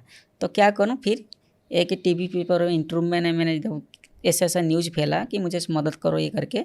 तो फिर गवर्नमेंट के ऊपर प्रेशर आया, गवर्नमेंट ने आसाम मिल में क्वेश्चन उठाया कि हमारा उड़ीसा लड़की के साथ ऐसे अन्याय हुआ है, इसको हेल्प करो। तो फिर सर्बानंद सोनोवाल जी थे उस टाइम में, जो आसाम के सीएम थे, वो स्पोर्ट्स मिनिस्टर थे हमारे उस टाइम में। तो उन्होंने पार्लियामेंट में को आश्वस्त दिया कि द्युति का जो भी कुछ इश्यू हुआ है हमारे सरकार की तरफ से इसको मदद किया जाएगा। तो फिर मैंने जाके पर्सनल मोदी सर से मिली और जीजी थॉमसन सर जो सेक्रेटरी थे उनसे मिली, स्पोर्ट्स मिनिस्टर के साथ में मिली, प्राइम मिनिस्टर से मिले? हाँ, तो प्राइम मिनिस्टर ने पहली बार उस टाइम में मिले। तो द्युति तुम्हारा जो भी हुआ है तो इसमें हमें दुखी है, क्योंकि रूल के हिसाब से जो भी हुआ है इसको तो हम कुछ चेंज नहीं कर सकते। अभी तुमको क्या मदद चाहिए बोलो। मैं बोला कि मैं तो केस अप्लाई करना चाहती हूँ, आप मुझे फाइनेंशियल थोड़ा हेल्प कीजिए, जो भी वगैरह ज़रूरत है। तो उन्होंने वादा किया, बोले ठीक है आपको जो भी फाइनेंशियल हेल्प चाहिए हमारा गवर्नमेंट की तरफ से तुझे किया जाएगा, और जो भी आपको मदद चाहिए हम गवर्नमेंट की तरफ से करेंगे। तो फिर सर्बानंद सोनोवाल सर, मैं और जीजी थॉमसन सर, पॉइसन मैडम जो मेरा एडवाइजर थे, तो उन्होंने मिलके हमने अगस्त 29 को हमने केस अपील किया स्विट्जरलैंड में। तो केस में 1 साल लगा मेरा केस को फाइनल करने के लिए, क्योंकि जो रूल था एक्चुअली रूल के हिसाब से उन्होंने मेरा हार्मोन टेस्ट किया था, लेकिन पब्लिक प्लेस में बोला गया था कि द्युति का जेंडर टेस्ट हुआ है करके। एक्चुअली हमारा गलत बोला था। और जेंडर टेस्ट उसी लोग को कहते हैं जिसके ऊपर ज़्यादा डाउट रहता है, जो लड़का होता है और लड़की के साथ छुप के खेलते, मतलब लड़की बन के खेलते थे, या कोई ट्रांसजेंडर जेंडर चेंज करके आके खेलते थे। लेकिन मेरे केस में मेरा सिर्फ हार्मोन लेवल टेस्ट होता था, और जेंडर टेस्ट ऑलरेडी बंद हो चुका था रूल के हिसाब से। लेकिन सारा पब्लिक प्लेस में मुझे बोला गया था मेरे ऊपर कि द्युति का जेंडर टेस्ट हुआ करके, जिस कारण से मैं ज़्यादा बदनाम हो गया उस टाइम में। तो वो पूरा गलत उस समय गलत उस टाइम हुआ था। तो पहले कोर्ट में मैंने यही दाखिल किया कि जो भी वगैरह रूल के हिसाब से जो टेस्ट करा गया है, एक तो मेरा हार्मोन टेस्ट करके अपने पब्लिक प्लेस में बोला गया है कि मेरा जेंडर टेस्ट हुआ है, और जो हार्मोन लेवल जो बढ़ा है 0.5 मिलीग्राम एक्स्ट्रा जो बढ़ा है वो भी नेचुरली है, मैं बाहर से कोई मेडिसिन लेके इसको नहीं बढ़ाया मैंने। काफ़ी एथलीट क्या करते हैं ना, टेस्टोस्टेरोन हार्मोन लेवल को बढ़ाने के लिए बाहर से मेडिसिन इंजेक्ट करते हैं। तो जिस टाइम मैंने मेडिसिन यूज भी नहीं किया था, लेकिन नेचुरली मेरा हार्मोन लेवल प्रोड्यूस हुआ था 0.5 मिलीग्राम बढ़ गया था। तो इसी को लेके मुझे क्यों बैन करा गया है, तो इससे सवाल करके मैंने दायर किया था, डॉक्यूमेंट दायर किया था। तो इसी को लेके केस कंटिन्यू चला, 2 साल तक चला मैंने। तो आप वहाँ गए थे स्विट्जरलैंड? हाँ, स्विट्जरलैंड के थे इनके साथ, हाँ पायुषिनी हाँ। मैम तो के साथ? 2014 से लेके और 2015 अगस्त तक कोई भी कंपटीशन में हिस्सा मैंने नहीं लिया, क्योंकि मेरे पास परमिशन नहीं था खेलने का। जब मेरा केस कंटिन्यू चला, 2 बार हियरिंग हुआ। 2 बार हियरिंग होने के बाद मैंने जज मैम को रिक्वेस्ट किया कि ये केस कब तक चलेगा, मुझे तो इतना मालूम नहीं है, और मेरा अभी एज है, अभी मैं खेल में परफॉर्मेंस भी अच्छा कर रही थी मैंने, तो मुझे कम से कम नेशनल लेवल की खेलने के लिए मुझे परमिशन दे दो, जिस कारण से लोगों को ये पता चलेगा कि द्युति फीमेल है। आप पूरा बयान कर देंगे तो लोगों को ये पता चलेगा कि द्युति मेल है, जिस कारण से वो फीमेल का कैटेगरी में नहीं खेल पा रहे। तो मेरा रिक्वेस्ट जज मैडम ने रखे और परमिशन दे दिया एथलेटिक फेडरेशन ऑफ इंडिया को कि द्युति को नेशनल लेवल में अलाउ करो खेलने के लिए। क्योंकि नेशनल तो आप पहले हाँ, खेल ही रहे थे। तो फिर मैंने वो बैन के बाद फिर मैं नेशनल लेवल में जब खेला मैंने, उसी ईयर मैंने भुवनेश्वर में, सॉरी जो दिल्ली में हुआ था सीनियर फेडरेशन कप, इसमें मैंने 11.31 करके मतलब नेशनल रिकॉर्ड ब्रेक किया था मैंने। और उसी ईयर 10 दिन के बाद ताइपे में, सॉरी काजाख्स्तान में एक कंपटीशन हुआ, इसमें मैंने ओलंपिक को क्वालिफाई कर दिया था 11.24 करके। तो जब ओलंपिक क्वालिफाई हो गया तो मेरा तो परमिशन नहीं है एशियन लेवल मतलब इंटरनेशनल खेलने का। तो फिर हियरिंग में मेरा जो वकील थे, कनाडा के जज थे, मेरा पर्सनल वकील थे, जिम बॉन्टिंग करके इनका नाम है, और कार्लोसो भी थे, कटरीना भी थे। तो वो टीम ने डॉक्यूमेंट दायर किया कि द्युति का तो इंटरनेशनल क्वालिफाई हो चुका है, केस तो अभी तक फाइनल हुआ नहीं, इसको खेलने के लिए दे दो ओलंपिक में। तो मैडम ने भी परमिशन दे दिया था कि हाँ द्युति खेल सकते हो। तो वहाँ से आप फिर खेलना तो शुरू फिर किया? ओलंपिक खेला मैंने। ओलंपिक के बाद माइंड में यही चल रहा था कि आज तो मैंने ओलंपिक खेल लिया, लेकिन काल के मेरा केस हार जाऊंगी तो खेल पाऊँ या नहीं खेल पाऊंगी, तो बहुत ये टेंशन दिमाग में यही मन में था। और उसमें भी मेंशन हुआ था ओलंपिक में मेडल भी, सोचा कि मेरा ओलंपिक मेडल भी ले लिया, काल के मैंने केस हार जाऊँ तो इसको वापस देना पड़ेगा, जहाँ जहाँ पे मैंने खेला है जितना मेडल लिया इसको सारा वापस देना पड़ेगा। ऐसा होता है? ऐसा रूल लिखा था मैडम ने। लेकिन भगवान के आशीर्वाद की वजह से मेरा केस जब तक चला, मैं तब तक खेल के मेडल भी हासिल किया। और 2017 में मैंने ये केस जीता मैंने, मतलब फैसला आया कि जो भी कुछ हुआ है रूल के एग्नेस्ट में हुआ था, कि रूल महिला के लिए ठीक नहीं है, क्योंकि हर महिला के बॉडी में हार्मोन लेवल रहता है, किसका ज़्यादा रहता है, किसका कम ही रहता है, कभी बढ़ता है कभी कम ही होता है। तो इसको लेके एक रूल बना के किसी को बाधा सृष्टि करना है स्पोर्ट्स में, ये गलत बात है। तो वर्ल्ड एथलेटिक एसोसिएशन को, तो कोर्ट का जो टीम थे वो लिख के दिया कि ये रूल को हटा दो, क्योंकि इसी रूल के वजह कास्टर सोमेना जो साउथ अफ्रीका की लड़की एक ही है, इसको भी बैन करा गया था। और हमारा वो वहाँ की थी? नहीं, वो साउथ अफ्रीका की लड़की साउथ थे। अफ्रीका। और इंडिया के पिंकी प्रमाणी, शांति सुंदरजन, बहुत सारे ऐसे एथलीट को बैन करा गया था, वो खेल नहीं पाते थे पहले। तो मैंने ये जब केस अपील किया, मेरा जीत होने के बाद मैं भी खेला, मेरे साथ वो लोग भी ट्रैक को वापस आए। तो वही सबसे बड़ा अचीव था मेरे लिए और मेरे स्पोर्ट्स की कैरियर में जितने सारे एथलीट सबके लिए। तो आप जब इतनी टाइम वहाँ थे, यहाँ पे लोग आपको, जैसे आप वहाँ केस जीत गए तो ये बहुत बड़ी बात है जी। आप अपने लिए तो जीते, सबके लिए रास्ता खुल गया, जी, वो जी। रूल्स ही बदल गए थे जी, उसके जी, बाद जी। से। तो ऐसा एक तो कभी हुआ ही नहीं, आई थिंक स्पोर्ट्स नहीं, पहली बार इंडियन के एथलीट के हिसाब से मैंने ही पहले ही केस अपील किया था।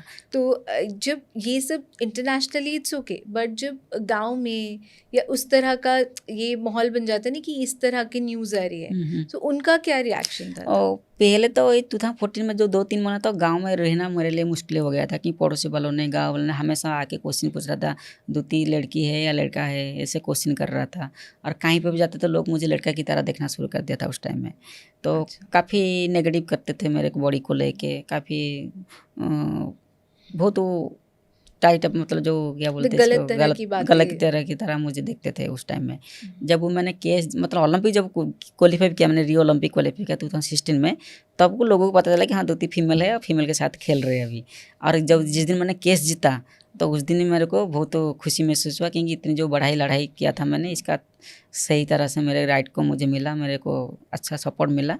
तो सारे लोगों को पता चला कि हाँ द्युति फीमेल है। जर्नी भी काफ़ी लंबी, ऐसा नहीं कि वो 1 साल में भी हो, नहीं, 2 साल पूरा चल रहा। और उस टाइम में मेरे ऊपर 2-3 एथलीट मेरे को जो कंप्लेंट किए थे मुझे खेल करियर में हटाने के लिए, एक तो रचिता मिस्त्री थे, एक एथलीट है, सीनियर एथलीट है।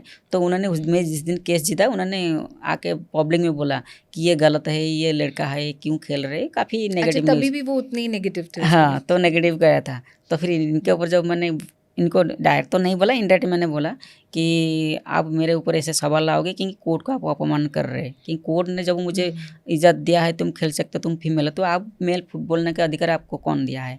तो ऐसे करके मैंने एक न्यूज़ चैनल में इनको बोला। तो फिर अब बोले इस तरह दोबारा आप बात करेंगे मेरे ऊपर, मेरी बॉडी को लेके, तो मैं आपके ऊपर केस करूँगी। तो फिर उन्होंने थम गया और मेरे ऊपर कहीं पे भी इतना नहीं लिया। तो काफ़ी 2-3 एथलीट्स है जो सीनियर एथलीट मेरे ऊपर हमेशा वो कंट्रोवर्सी नहीं करना शुरू चाहते कर थे कि दिया। आप खेलें। हाँ, वो नहीं चाहते क्योंकि इनका जो बेटी मेरे साथ खेलते थे। अच्छा, मेरे ये विभाग में ये 100 बात में वो नहीं चाहते मैं हट जाता तो इन लोग को मौका मिल जाता था मेडल जीतने का। ये तो इस तरह की नेगेटिव राइवलरी वाली चीजें जी। अभी भी होती है, मतलब हाँ, स्पोर्ट्स में हमेशा होता है। बहुत ही मतलब छोटे किस्म की जी, बातें हैं ना ये। तो इस दौरान मतलब आपकी फैमिली ने आपको कैसे सपोर्ट किया? आपके सपोर्ट में कौन था इस समय?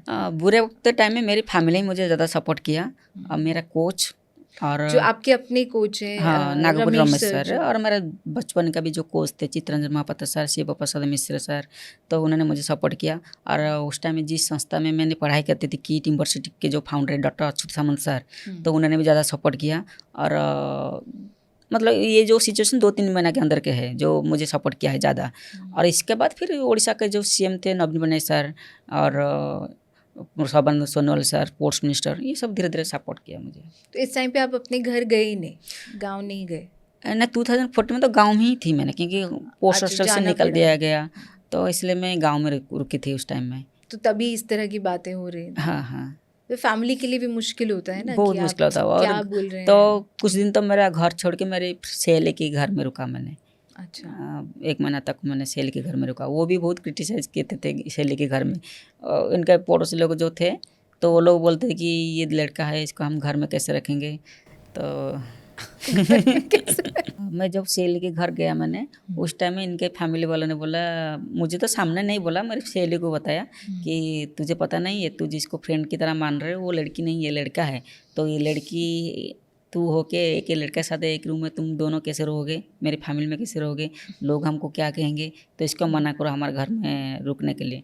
लेकिन मेरी सहेली ने इसको मम्मी को बताया कि तुझे पता है बचपन से मेरे साथ में है, हमें एक साथ में पढ़ाई भी किया है, एक साथ में कोर्स भी किया है, तो लोग कहने से थोड़ी ना वो लड़का बन जाएगा। मुझे पता है, तुझे भी पता है, वो हमारे घर में रुकने देंगे कुछ दिन के लिए, लोग कुछ भी बोला मैं इसको मैनेज करूँगी। तो फिर मैंने इनके घर में रहने के लिए इनका मम्मी मुझे रूम दिया। रूम में हमने रुआ, जैसे फैमिली रहते ऐसे रुका। पड़ोसी वालों ने काफ़ी क्रिटिसाइज़ किया मेरी इनके फैमिली को, लेकिन किसी को बात को उन्होंने नहीं सुना, मेरे को रखने के लिए दिया। 1 महीना रहने के बाद फिर मेरा ये केस जब चला तो फिर मैंने स्विट्ज़रलैंड चला गया। तो वहाँ पे अच्छा। रह के केस का जो हियरिंग के लिए वेट किया मैंने। तो फिर धीरे धीरे ऐसे ये लोग भी काफी ब्रेव थे, मतलब अगर वो और गांव वालों की बात से मेरे गांव में तो नहीं- नहीं रहने के लिए हाँ। दिया। वो दूसरा गांव है, मतलब हमारा घर से कम 100 किलोमीटर दूर है, अच्छा दूसरा जगह में। अच्छा, वो पूरा इतना दूर है वहाँ हाँ, से? मेरा स्पोर्ट्स, मतलब वो जो सहेलियाँ था वो मेरे साथ खेल रही थी, तो वो फ्रेंड मुझे ज़्यादा मदद और किया एटलीस्ट उस टाइम में। दोस्त ने साथ दिया, जी। ये बहुत अच्छी बात है। तो आप स्विट्जरलैंड गए, वहाँ पे सपोर्ट किया लोगों ने, सबने आपको जो भी? उस टाइम में केस के टाइम में तो ऑस्ट्रेलिया, कनाडा और अमेरिका की तरफ से भी मेरे को सपोर्ट मिल रहा था। उस टाइम में बाराक ओबामा जो राष्ट्रपति थे तो वो भी मुझे सपोर्ट करने के लिए मीडिया में बोले थे कि द्युति को जो भी चाहिए हम सपोर्ट करेंगे। बराक ओबामा ने बोला था ये? जी। अच्छा। और कनाडा के जो थे राष्ट्रपति तो उन्होंने भी मुझे सपोर्ट किया। और कनाडा का कोर्ट के जो सुप्रीम कोर्ट के जो जज थे उन्होंने मेरे केस हैंडल किया। और ऑस्ट्रेलिया के जो कटरीना करके मैडम, मतलब जो 10 मेंबर टीम बनाया था मैंने, सारा कंट्री ने मुझे सपोर्ट किया। कनाडा में तो पूरा एक क्या बोलते हैं इसको, ये चल रहा था, वोटिंग वगैरह जो होता है ना, ऐसा अच्छा, चल रहा इलेक्शन हुआ था। था हाँ, वहाँ इलेक्शन पे जैसे तो। चल रहा था मेरे ऊपर कि द्युति खेलना चाहिए नहीं खेलना चाहिए। आपस में ही वोटिंग कर रहे हैं वो हाँ, मतलब पब्लिक प्लेस में चला रहा था। हाँ। तो ज़्यादा वोटिंग मेरे ऊपर आया था कि ना द्युति खेलना चाहिए। लोग। अच्छा। हाँ, और फंडिंग का भी एक बनाया था कि जो चाहते द्युति खेलो इसको थोड़ा डोनेशन करो, तो अच्छा, फंडिंग ये तो चला था। बहुत ही क्योंकि कोर्ट बढ़िया में पैसा ज़्यादा खर्च होता है ना, तो हमारे पास तो नहीं था, तो फंडिंग में ज़्यादा पैसा कनाडा से आया था। तो इस अच्छा। टाइम में और जो मतलब ये उसके बाद है जो गवर्नमेंट हेल्प करी उसके हाँ, बाद गवर्नमेंट तो भी? हेल्प किया, तो उस उसके टाइम बाद। उन्होंने भी एक स्कीम चलाया था। और अच्छा। मेरे जो केस में जो लड़े, जो वकील हो या जज हो जो भी, वो पैसा कोई भी 1 ही रुपया नहीं लिया था मेरे से। फ्री में अच्छा। उन्होंने मेरे को केस लड़ाया, मैं सहयोग किया। वहाँ पे ऐसा होता है? किसके ऊपर तो पता नहीं, मेरे टाइम में तो उन्होंने ज़्यादा मदद किया। बहुत बढ़िया। और इनका रूल है, आप वो स्विट्जरलैंड कोर्ट में आप केस अप्लाई करेंगे, जो जज मैडम है इनको आपको पैसा देना पड़ेगा। तो उस टाइम उन्होंने भी मना कर दिया कि नहीं मैं पैसे नहीं लूँगी, फ्री में दूती को इस हेल्प कॉज करूँगी। के लिए कि हाँ। आपके लिए तो उन्होंने भी फ्री में मुझे सपोर्ट किया था। वहाँ के भी स्पोर्ट्स पर्सन होंगे ना जो इस रूल से हाँ अफेक्टेड हाँ, होंगे। काफ़ी तो साउथ अफ्रीका की लड़की इसको फेस करते थे। जैसे साउथ अफ्रीका की जो कैस्टर सोमिना एक बार ओलंपिक मेडल जीता था 2016 रियो ओलंपिक में। तो इससे पहले काफ़ी बहुत सारा ऐसा कंट्री है जिसके एथलीट इसको सफ़र करते थे। तो उनके लिए भी न्यू रूल्स आ जी, गए सिर्फ जी। आपकी वजह जी, से, जी। इंडिया की एक लड़की की जी, वजह जी। से। तो इट्स अ बिग थिंग और बहुत बड़ी अचीवमेंट जी मैम। है। द्युति, आप सिर्फ एथलेटिक्स के आइकॉन नहीं हो, मतलब वो तो है ही, बट आप बहुत बड़े आइकॉन हो एक LGBT कम्युनिटी के लिए भी, जी मैम। जो इंडिया में भी, क्या अभी इंटरनेशनली भी वैसे काफ़ी एक्सेप्टेंस है वहाँ पे, but still it's not like कि एकदम ही ओपन है, जी। और इंडिया में तो बहुत ही मुश्किल है। जी। तो मुझे ऐसा लगता है कि मैंने, और मतलब आप फर्स्ट इंडियन स्पोर्ट्स पर्सन हैं जिन्होंने ऐसा खुद से किया। जी। और 2019 में आफ्टर जब कोर्ट का रूलिंग आ गया था, जो डीक्रिमिनलाइज कर दिया था उन्होंने सेक्शन 377 को, कि आप उसके बाद जो बाहर निकल के आपने खुद से पूरा अनाउंस किया, ये करने का एक तो करेज कहाँ से आया? इतना ऐसे डर नहीं लगा आपको कि, क्योंकि लोग इवन अर्बन एरियाज में ऐसा नहीं कर पाते हैं ना, जहाँ पे लोग फिर भी जानते हैं और एक्सेप्टेंस है, तो वहाँ गांव में लोग उसको मानेंगे नहीं। ये आपने कैसे हुआ? एक्चुअली 2018 में मेरे जो पार्टनर के साथ मेरा रिश्ता हुआ था, तो हमारा दोनों का रिश्ता बहुत गहराई हो गया था 2019 तक। तो जो रिश्ते में थे हमको ये पता नहीं था कि ये लेस्बियन रिलेशन है करके। तो हम ऐसे सोचते कि हम दोनों फ्रेंड हैं, बहुत अच्छा से रह रहे, तो लाइफ लॉन्ग हम साथ में रहेंगे। लेकिन 2019 में जो 377 रूल हट गया, उस टाइम में सारा पब्लिक में चर्चा हुआ कि जो लड़की लड़के के साथ रहते या लड़का लड़के के साथ रहते तो इनके लिए कोई तकलीफ नहीं है, कोई इलीगली नहीं है, लीगली सब रह सकते, शादीशुदा भी कर सकते, ऐसे ऐसे रेगुलेशन आया। तो फिर मैंने वो पार्टनर को पूछा कि ऐसा सा रूल रेगुलेशन आ रहा है और हम जो रिलेशन में है ये तो लेस्बियन रिलेशन में जा रहे हैं, तो क्या हम लाइफ लॉन्ग रह पाएंगे? तो मेरी पार्टनर बोला हाँ हम रहेंगे, कोई दिक्कत नहीं है। बोले तो फिर हमको शादी करना पड़ेगा। बोले हाँ हम शादी करेंगे। बोले तुम्हारे घर वाले राजी होंगे? बोले ये हाँ होंगे। बोले मुझे तो नहीं लग रहा है क्योंकि एक लड़की शादी करना बहुत दिक्कत होगा, क्योंकि समाज में कोई ग्रहण एक्सेप्ट नहीं करेंगे। बोला कि हाँ करेंगे। बोले ठीक है, तू पहले मम्मी को पूछो, तुम्हारा मम्मी राजी होगा तो फिर हम स्टेप लेंगे आगे। तो उनके घर में वालों को उन्होंने पूछा, तो मम्मी डैडी ने तो इस चीज़ के बारे में इतना समझ नहीं पा रहे थे, लेकिन शायद ही मजाक में हो या सच में मुझे पता नहीं, उन्होंने बोल दिया कि हाँ ठीक है तुम जिसके साथ रहना चाहते हो रह सकते हो, हमको कोई दिक्कत नहीं है। उनको समझ आया था तब कि वो क्या बोल रहे हैं? मुझे पता नहीं था। तो उन्होंने मुझे फ़ोन कर बताया कि नहीं मेरी मम्मी ने राजी हो गया कि तुम्हारे साथ रहूँगी तो मुझे कोई दिक्कत नहीं है। और फिर मेरे घर वालों को मैंने पूछा मेरी मम्मी को कि मम्मी मैं एक लड़के के साथ ऐसा रिश्ता है, मैं इसके साथ रहना चाहती हूँ लाइफ लॉन्ग, इसको शादी करना चाहती हूँ, तू क्या राजी होगी? तो उन्होंने बोला कि मैं तो जब से पैदा हूँ तब से देख रहा हूँ समाज में लड़का लड़की शादी करते हैं, तुम एक लड़की हो के लड़की को कैसे शादी करोगे? मैं बोला हाँ मैं शादी करूँगी, इसके साथ रहूँगी। बोला ठीक है तुम चाहते हो तो तुम्हारा पर्सनालिटी है तो शादी कर लो, रहो, मुझे क्या दिक्कत है? ऐसे बोला मम्मी ने? हाँ, लेकिन उस टाइम समझ नहीं पा रहे थे ना एक्चुअली रिलेशन क्या होता है। उनको लगा आप मजाक कर रहे हैं, ऐसा लगा? शायद ऐसे होगा क्योंकि मेरा एज भी ज़्यादा नहीं हुआ था, 21 प्लस कुछ हुआ था उस टाइम में। तो मम्मी बोला हाँ ठीक है तुम जब तक खेल रहे हो इस बारे में मत सोचो, तुम खेलो, खेलने के बाद टाइम होगा तो आपको शादी करना है क्या नहीं है तो हम कर सकते हो। क्योंकि शायद ये मम्मी को ये पता होगा कि ये बच्चा है ऐसे ऐसे बोल रहे, फ्रेंड ज़्यादा क्लोज हो गए दोनों, तो फ्यूचर में शायद माइंड चेंज हो जाएगा। वो ये सोच ही नहीं सकते कि ये एक रियलिटी है। हाँ रियलिटी होगा, इनको शायद पता नहीं होगा। तो ये चीज़ जब रिलेशन हमारा धीरे धीरे बढ़ा, तो ये चीज़ को मेरी दीदी ने पता था, मतलब मेरी दीदी को पता था, मेरी बड़ी दीदी सरस्वती चांद को। तो उन्होंने मुझे बार बार हिटिंग देना शुरू किया। थोड़ा कुछ हो गया था मुझे बोलता था कि ये तुम जो रिलेशन में है ये इसको ये रिलेशन बोलते हैं, हम पब्लिक को बोल देंगे तो तेरा लाइफ बर्बाद हो जाएगा, तेरा सम्मान जाएगा, ऐसे मुझे हमेशा डराना शुरू कर दिया। तो फिर 2019 को मेरे को ऐसा जो मेंटली प्रेशर ज़्यादा हो गया था उस टाइम में, तो वो नहीं चाहती थी कि आप इस हाँ तरह ऐसा के रिलेशन में relationship- रहो करके। तो तो फिर इसलिए हैरेसमेंट हरासमेंट करा था हमेशा, कुछ भी पैसा ज़रूरत होता था वो मुझे मांगता था, मैं मना करता नहीं मैं पैसा नहीं दूँगी, तो फिर बोलता मैं पब्लिक को बता दूँगी, मीडिया को बता दूँगी। तो ऐसे डरा डर के जब ज़्यादा प्रेशराइज किया तो मैं हरासमेंट हुई। तो फिर मेरे एक दिन मेरे कोच को बताया मैंने, मेरा जो पर्सनल कोच थे नागपुर रमेश सर और शिव सर, ये जो कोच थे पुराना रिलेटिव लोग थे, तो इनको जब बताया कि ऐसा ऐसा है, मैं ऐसा रिलेशन में हूँ, क्या करूँगी। तो उन्होंने बोला अभी तो रूल तो अच्छा हो गया, 370 रूल क्राइम से हट गया है, तुम दोनों पार्टनर एक साथ में रह सकते हो, तो कोई दिक्कत नहीं, आप पब्लिक को बता दो।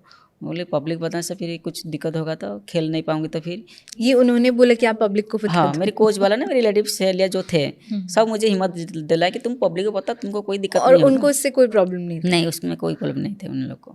अच्छा, ये और भी हैरानी वाली बात है कि वहाँ वाले कोच को उनको कोई प्रॉब्लम जी नहीं जी। था। तो फिर मैंने जब 5-6 लोग को पूछा तो उन्होंने बोला कि एक दिन पब्लिक को पता तो कोई दिक्कत नहीं होगा, लेकिन पब्लिक को बताने से पहले मेरे दीदी ने जब पता चला कि ऐसा ऐसा हिम्मत जुटा रही है पब्लिक को फेस करने अच्छा, का, ये भी पता लग तो गया उन्होंने पहले ही मीडिया को बता दिया। उन्होंने पहले बता दिया था? उन्होंने पहले बता दिया कि मेरा सिस्टर ऐसा ऐसा रिलेशन में है, वो इसको साथ शादी करना चाहते हैं, ऐसे ऐसे करके बहुत बड़ा लोकल मीडिया में पेपर में स्क्रिप्ट आ गया था।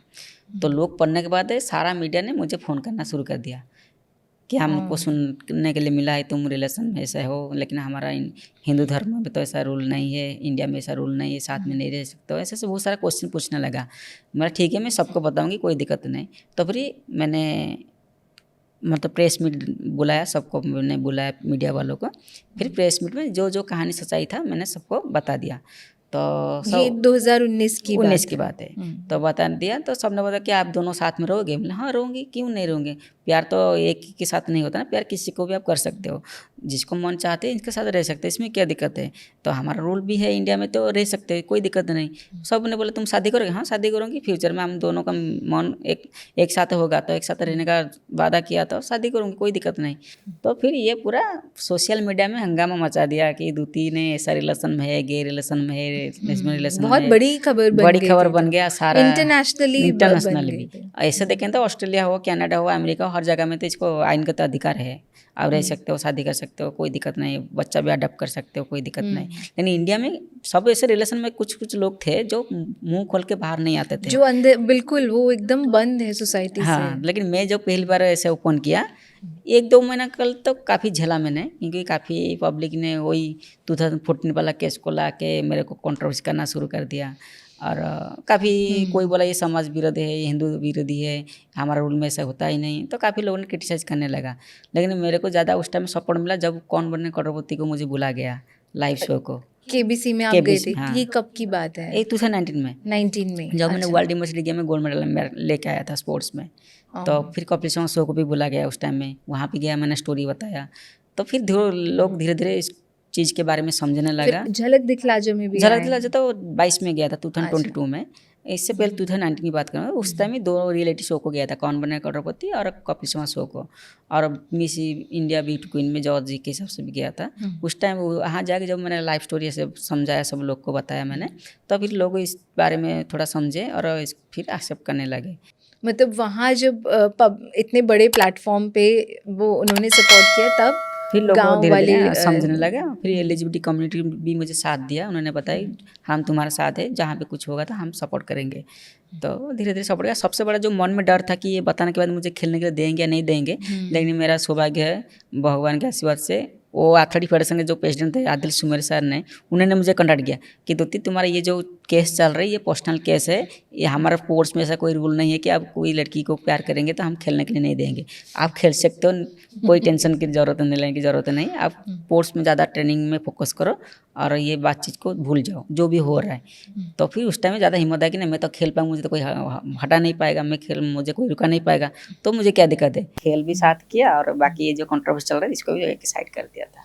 तो ये फीलिंग्स आपकी बचपन से थी? नहीं, मतलब लव रिलेशन मेरे को आया 2017 में, 17 में आया, लेकिन मुझे खुद को समझ नहीं आ रहा था कि मुझे लड़की लोग क्यों पसंद आ रहे हैं। वो आप खुद ही नहीं जान पा रहे थे। तो कोई भी लड़की अच्छा खूबसूरत दिखाई दे तो मुझे मन करा इसके साथ ऐसा बिहेव करते जैसे एक लड़का लड़की के साथ कर रहा है, मतलब बॉयफ्रेंड जैसे गर्लफ्रेंड के साथ बात कर रहे हैं। हाँ, तो इस तरह सा बिहेवियर मेरा हो रहा था बॉडी में।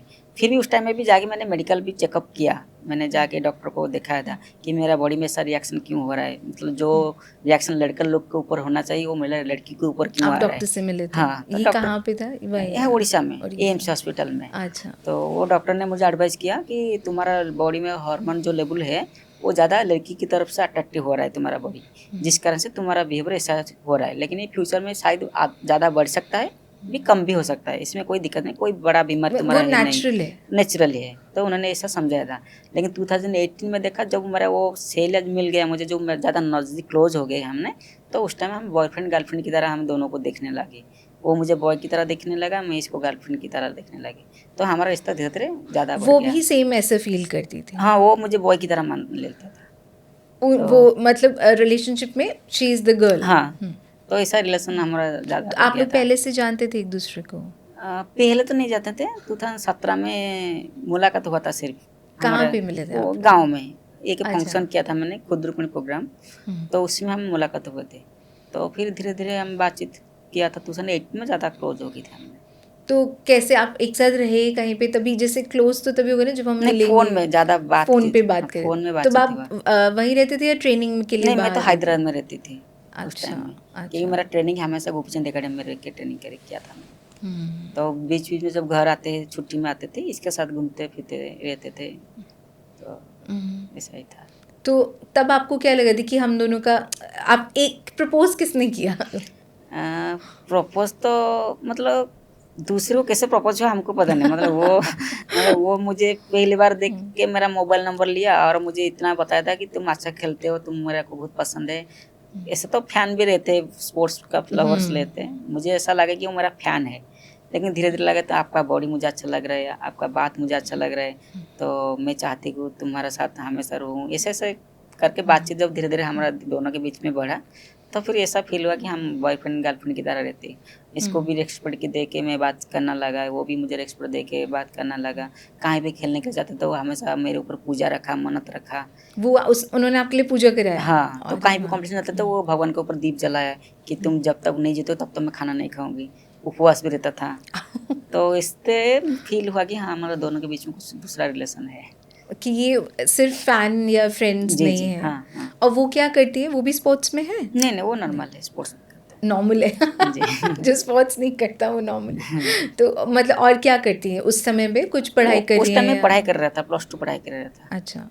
तो आप दोनों बराबर एज में या वो छोटे? नहीं, वो मेरे से 2 साल छोटा अच्छा। है। तो अभी आपके पेरेंट्स या आपके जो घर वाले हैं वो आधे ओके कि अभी ठीक है आपने जो भी फैसला लिया है? अभी तो सब ठीक ठाक है, लेकिन मेरा रिलेशन थोड़ा टूट गया। क्योंकि जिसको मैंने पसंद किया था, जिसके साथ रहने का वादा किया था, अभी जो सुप्रीम कोर्ट ने जो अधिकार आइनगत अधिकार को रुका दिया, स्थगित कर दिया, जिस कारण से हमारा दोनों का रिश्ता थोड़ा खराब हो गया। जिसमें वो शादी वाला एक्सेप्टेंस हाँ, नहीं शादी है। वाला वो उन्होंने मुझे हमेशा बोला कि शादी कब करोगे मुझे। उस टाइम तो रूल था, मैं बोला हाँ शादी कर लूँगी। तो अभी जब शादी का बात उठा तो देखा तो रूल नहीं है शादी करने का। साथ रह सकते हैं पर साथ में रह शादी, सकते हो, शादी नहीं कर सकते। इसको पब्लिक की तरह शादी करने का मन था मेरे को, वो प्रॉपर शादी करना प्रॉपर शादी चाहती करके थी। जैसे घर में बसाते ऐसे रहने का। तो हमारे दोनों के बीच में सब ठीक ठाक चल रहा था। लेकिन जब शादी का आइन रुक गया, स्थगित हो गया, तो फिर उन्होंने बताया तुम शादी मुझे करोगे या नहीं करोगे। मुझे हाँ मैं तो करूँगी, लेकिन जब तक रूल नहीं आएगा तब तक नहीं कर पाऊँगी। क्योंकि हाँ सोचा कि घर में मैं फैमिली के साथ हो, पब्लिक के साथ मैं तुझे शादी कर लूँगी, लेकिन आइनगत अधिकार जब तक हमको नहीं मिलेगा तब तक मेरा सोचो कि मैंने जॉब किया है, मेरा पेंशन तुझे नहीं मिलेगा, मेरा प्रॉपर्टी का हिस्सेदार आप नहीं बन पाओगे, और क्या कर सकते हैं। ऐसे साथ में रहेंगे तो कोई दिक्कत नहीं। तो वो बोला कि नहीं, ऐसा वाला रिलेशन मुझे नहीं चाहिए, मुझे रहना है तो प्रॉपर्ली मुझे शादी करके तुम्हारा जितना सारा प्रॉपर्टी में है अधिकार मुझे चाहिए। तो ऐसा उसने बताया। फिर मैंने बोला कि ऐसा तो रूल है ही नहीं, तुझे किसे मैं दूंगी। बोला नहीं तो फिर एक कोर्ट में एक एग्रीमेंट करो कि जितना सारा मैंने प्रॉपर्टी कमाया इसका सारा 50% शेयर मेरे नाम में करा दो, ऐसे उन्होंने बताया। अच्छा। तो फिर मैंने इस बारे में मेरी मम्मी को बताया कि ऐसा ऐसा वो लड़की बोल रही, क्या करूँ। तो मम्मी ने मना किया, बोला करना है तो और 20 साल रहने दो तुम्हारे साथ, तो लगेगा कि हाँ तुम्हारे साथ रुक रहे तो सारा प्रॉपर्टी इनका ही होगा। और अभी से कर दोगे तो कल के इसका मन बदल गया तो किसी लड़के को शादी कर लेगा तो तुम्हारा फ्यूचर क्या होगा। तो फिर मैंने इसको ऑप्शन दिया कि तू जो मांग रहे मैं तुझे ही दूंगी, लेकिन अभी नहीं, 5-10 साल के बाद जब लगेगा मुझे हाँ तू मेरे साथ रुक रहे, तेरे को और किसी को ज़रूरत नहीं है, तो फिर मैं कर लूँगी। तो उन्होंने बोला नहीं मैं इतना टाइम तक वेट नहीं कर पाऊंगी, तो अभी से कोर्ट से एग्रीमेंट करोगे तो तेरे साथ रुकूंगी, नहीं तो मैं को छोड़ दो बस, मैं दूसरा मेरी लाइफ देखूंगी। तो इनके घर वालों को भी मैंने समझाया कि ऐसा ऐसा लड़की बोल रहे क्या करें। वो घर वालों ने भी इसकी लड़की की बातों में राजी हो गया, ले नहीं तुम इससे एग्रीमेंट करो, लिख के दो कि मेरा बेटी का कुछ भी होगा तो सारा जिम्मेदारी आप बनोगे और जितना सारा प्रॉपर्टी है तुम्हारा 50% अभी से देना चाहिए। तो घर वालों को जब वो इस चीज़ के ऊपर पूछा, मेरे सहेलिया वालों को पूछा, मेरे जो रिलेटिव लोग थे सब ने मुझे मना किया, बोले नहीं अभी से मत करो किसी के ऊपर भरोसा, क्योंकि सारा प्रॉपर्टी आप दे देंगे तो तुम्हारे ऊपर तुम्हारा मम्मी डैडी है, भाई बहन है, सब डिपेंडेंट तुम्हारे ऊपर है अभी। तो कल के कुछ कोई लड़का के साथ भाग गया तो तुम्हारा प्रॉपर्टी थोड़ी ना वो रिटर्न करा देगा, तो तुम को दिक्कत होगा। तो फिर मैंने इसको समझाया कि और 5-6 साल रुको, जब तक आइन नहीं आया है, मतलब जो अधिकार आइनगत अधिकार जो नहीं आया है अभी तक, तब तक वेट करो, आ गया तो हम साथ दोनों शादी कर लेंगे, सारा प्रॉपर्टी का हिस्सेदार तुम बन जाओगे, नहीं तो हम साथ जैसे रहे ऐसे रहेंगे, सारा पब्लिक को भी पता है। तो उन्होंने मानने के लिए तैयार नहीं था, बोले नहीं अभी से नहीं करो तो मैं छोड़ के चला जाऊँगी। ठीक है तुम जाना चाहता तो फिर जाओ। तो फिर उन्होंने घर चला गया, मेरे साथ रुक रहा था 2020 जो कोविड के टाइम में, उस टाइम मेरे साथ में रुका था 21 भुवनेश्वर में। हाँ भुवनेश्वर में 21 तक भी मेरे साथ में रुका। तो 22 में उन्होंने फिर चला गया। तब से ब्रेकअप है? हाँ ब्रेकअप हो गया, बातचीत नहीं हो रहा है, फोन पे भी बात नहीं? नहीं कुछ नहीं, वो ब्लॉक करके रख दिया मुझे, वो ब्लॉक पूरी कर तरह से, दिया? हाँ पूरा तरह से मना कर दिया कि मेरे इसको कॉन्टैक्ट मत करना। आपको क्या लगा ऐसे ये जो मतलब ये जो जिस बात पे उन्होंने तोड़ा है ये सही है? देखो मेरे पहले तो ये लव क्या चीज़ होता है इसको शायद नहीं मानना उन्होंने, इसको पता नहीं चला कि लव क्या होता है, कि हम जिसको प्यार करते हैं इसके लिए दुनिया भी छोड़ने के लिए तैयार होते हैं लोग, लेकिन अभी वो लोग आजकल थोड़ा कम होते हैं शायद, जी, लेकिन वो लोग प्रॉपर्टी के वजह मुझे छोड़ दिया।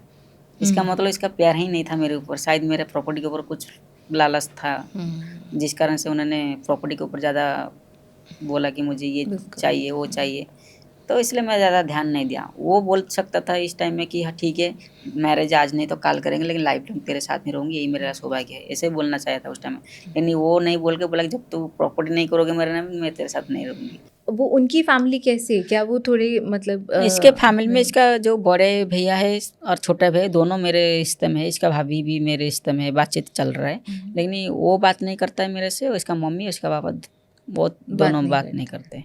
तो वो लोग किस मतलब मिडिल क्लास हैं या लो मिडिल क्लास हैं? लो मिडिल क्लास है। अच्छा, क्योंकि इसका पापा मम्मी का कोई कमाई नहीं है, और इसका बड़ी भैया को मैंने ही जॉब दिला दिया KIT यूनिवर्सिटी में। वो लड़का भी फ्यूचर भी ब्राइट कर दिया, क्योंकि वो +2 पढ़ाई करके बंद करके घर में था, तो इसको भुवनेश्वर बुला के इसको कॉलेज में हायर एजुकेशन भी दिलाया मैंने, +3 डिग्री भी कराया मैंने, और कराने के बाद इसको भी जॉब करा दिया KIT यूनिवर्सिटी में। किट में काम कर रही KIT में काम कर रहे हैं अभी, वो भी जॉब कर रहे हैं, इसके इनके फैमिली में 2 जॉब कर रहे हैं अभी, फैमिली का सिचुएशन भी अच्छा है इन लोग का। और वो भी अभी किट में काम कर रही हाँ है? वो भी KIT में काम कर रहे हैं। वही है भुवनेश्वर में, पर आप लोग मिलते नहीं? नहीं मिलते, नहीं कोई बात नहीं है? नहीं। तो ये जो उन्होंने रीज़न जिस पे तोड़ा है, ये रीज़न बहुत ही मतलब एकदम प्यार में तो नहीं लग रहा है ये। तो आपको क्या लगता है मतलब कि अच्छा ही हुआ फिर ऐसा होना था? तो ऐसे देखें तो अच्छा हुआ, लेकिन शायद खुद का दिल का बात सुनता होता तो शायद रिश्ता नहीं तोड़ा था, क्योंकि वो जितना मुझे प्यार करता था मुझे ऐसा फील होता है इसको चेंजेस करने वाला कोई है नहीं रहेगा, लेकिन शायद ये जो रूल आ जाता होता तो शायद हमारा रिलेशन और अच्छा होता था। ये जब रूल बंद कर दिया, स्थगित कर दिया, और इसका मम्मी डैडी ने इसका सेल जो इसको मन में घुसाया कि तेरा कोई अधिकार नहीं रहेगा, तो कैसे रहोगे इसके पास, तेरे को कुछ नहीं मिलने वाला, ये जो बार बार बोल के इसका माइंड में घुसा गया, जिस कारण से इसका जो प्यार था मेरे ऊपर वो धीरे धीरे कम होना शुरू हो गया, और ख़ुद को भरोसा ज़्यादा कराने के लिए मेरे को प्रॉपर्टी मांगना शुरू किया। ऐसे भी तो इसको सब कुछ दे रही थी मैंने, रहने खाने के साथ ड्रेस कपड़ा मोबाइल जो भी मांग रहा था कि मुझे ये चाहिए वो गोल्ड चाहिए वो सारा दिया था मैंने। एक हस्बैंड ऐसे वाइफ को जो भी चीज़ देता है सारा चीज़ मैंने इसको दिया था।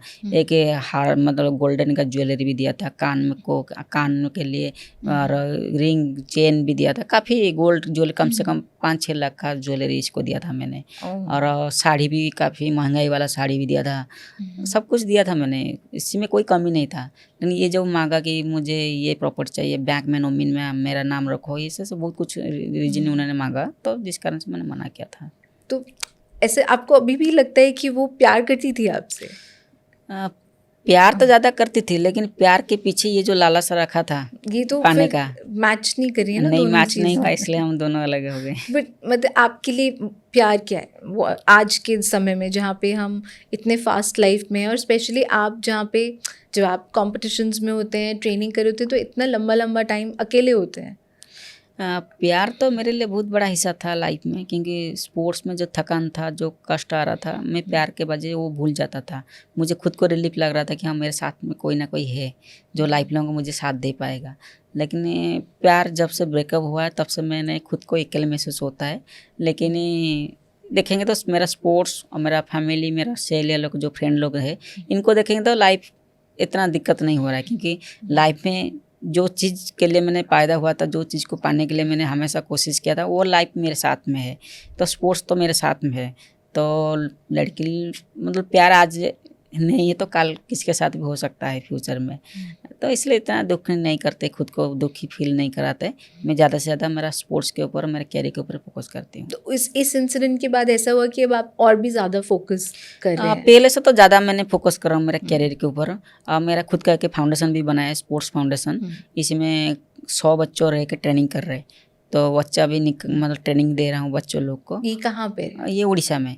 तो आपके गांव में? गांव में 2-3 जगह में मेरा ब्रांच है, राउरकेला, बरगढ़, भुवनेश्वर में ये सब ब्रांच रखा है। तो बेसिकली रूरल एरिया में जिसके पास ज़्यादा टैलेंट है, जो खेलना चाहते हैं, संघर्ष करते हैं, लेकिन इनको मेरे जैसे गरीबी का सामना करना पड़ रहा है। जैसे बचपन में सामना किया था, शू नहीं मिल रहा था, कपड़ा नहीं मिल रहा था, खाना नहीं मिल रहा था। इसी बच्चों को बुला के एक हॉस्टल बनाया मैंने। हॉस्टल में रख के इनको रहना खाने के साथ ट्रेनिंग भी दे रहा हूँ। तो इन तीनों जगह में हॉस्टल्स हैं? हाँ, अब बाकी जगह में ऑनलाइन में भी ट्रेनिंग लेते हैं। कुछ जो प्लेयर जो रहते हैं, इनको ऑनलाइन में हम शेड्यूल भेज देते हैं व्हाट्सएप के माध्यम से। वो व्हाट्सएप में ट्रेनिंग।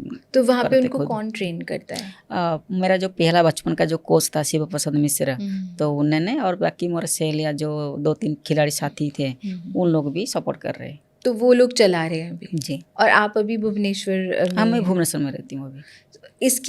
ये सब इतनी सारी चीज़ें हो गई, 2022 से 2025 आ गया। जी। इस सब में आपकी पहले दीदी जो अपनी बहन से रिलेशनशिप ऐसे हो गया, जी। फिर ये हुआ, तो बीच में ये समय मतलब, और फैमिली भी नाराज़ थी कि आप जी। ये कैसे कर सकते हैं। वो अभी उन्होंने आपको सपोर्ट किया कि ठीक है अभी ब्रेकअप भी हो गया तो कोई बात नहीं, मतलब वो आए आपके सपोर्ट में, या ये नहीं, अभी कैसा तो समय था? फैमिली के साथ तो रिलेशन मेरा बहुत अच्छा है। ठीक हो गया हाँ, अभी? पहले से बहुत ज़्यादा ठीक हो गया, अभी कोई दिक्कत बीच में नहीं। खराब था? बीच में मतलब स्टार्टिंग से 2-3 महीना था वो थोड़ा खराब था, जब अनाउंस किया था अनाउंस किया था 2019 जिस टाइम में। तो बाकी तो खेल, मैंने सबसे बड़ा बात है कि खेल में कभी हारा नहीं मैंने। मतलब ये केस भी चल रहा था और परफॉर्मेंस भी अच्छा हो रहा था मेरा। और 2019 से देखोगे तो 22 तक मैं हर जगह में मेरा मेडल है। मैंने 19 में एशियन जो वर्ल्ड यूनिवर्सिटी गेम में पहली भारत में से गोल्ड मेडल भी हासिल किया था, और इसी ईयर में वर्ल्ड चैंपियनशिप भी खेला था मैंने। और 20 में भी तो कोविड आ गया, 21 में ओलंपिक के लिए, टोक्यो ओलंपिक के लिए क्वालिफाई भी किया, और साउथ एशियन गेम में भी मेडल आ गया था। तो खेल एक ही रास्ता में, प्यार एक ही रास्ता में था।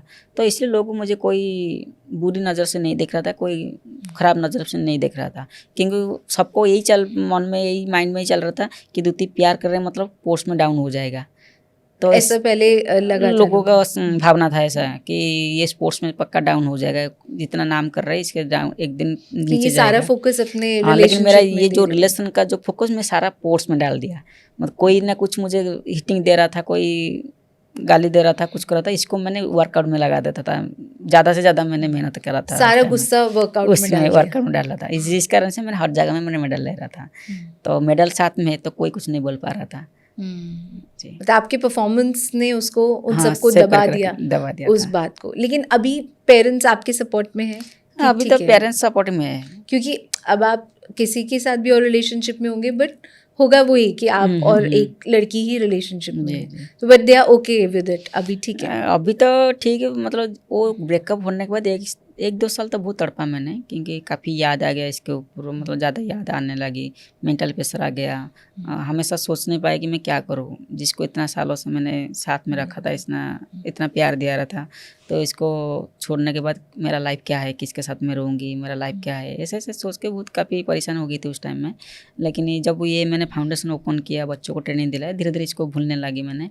और ये पब्लिश होने के बाद है, मतलब जो ब्रेकअप का पब्लिश होने के बाद है, उड़ीसा में मैंने मतलब एक चैनल के माध्यम से इसको पब्लिश किया था कि हमारे दोनों के बीच में ब्रेकअप हुआ। क्योंकि पहले तो जब जिस दिन मेरा ब्रेकअप हुआ इस दिन से मैंने कितना बार कोशिश किया कि इसको पब्लिक को बताऊं, लेकिन मन में डर आया। लोगों भी मुझे बोला कि तू ब्रेकअप के बारे में दुनिया को बताओ तो लोग तुझे ही गाली करेंगे, क्योंकि तूने ही आराम शुरू किया था इसी बारे को।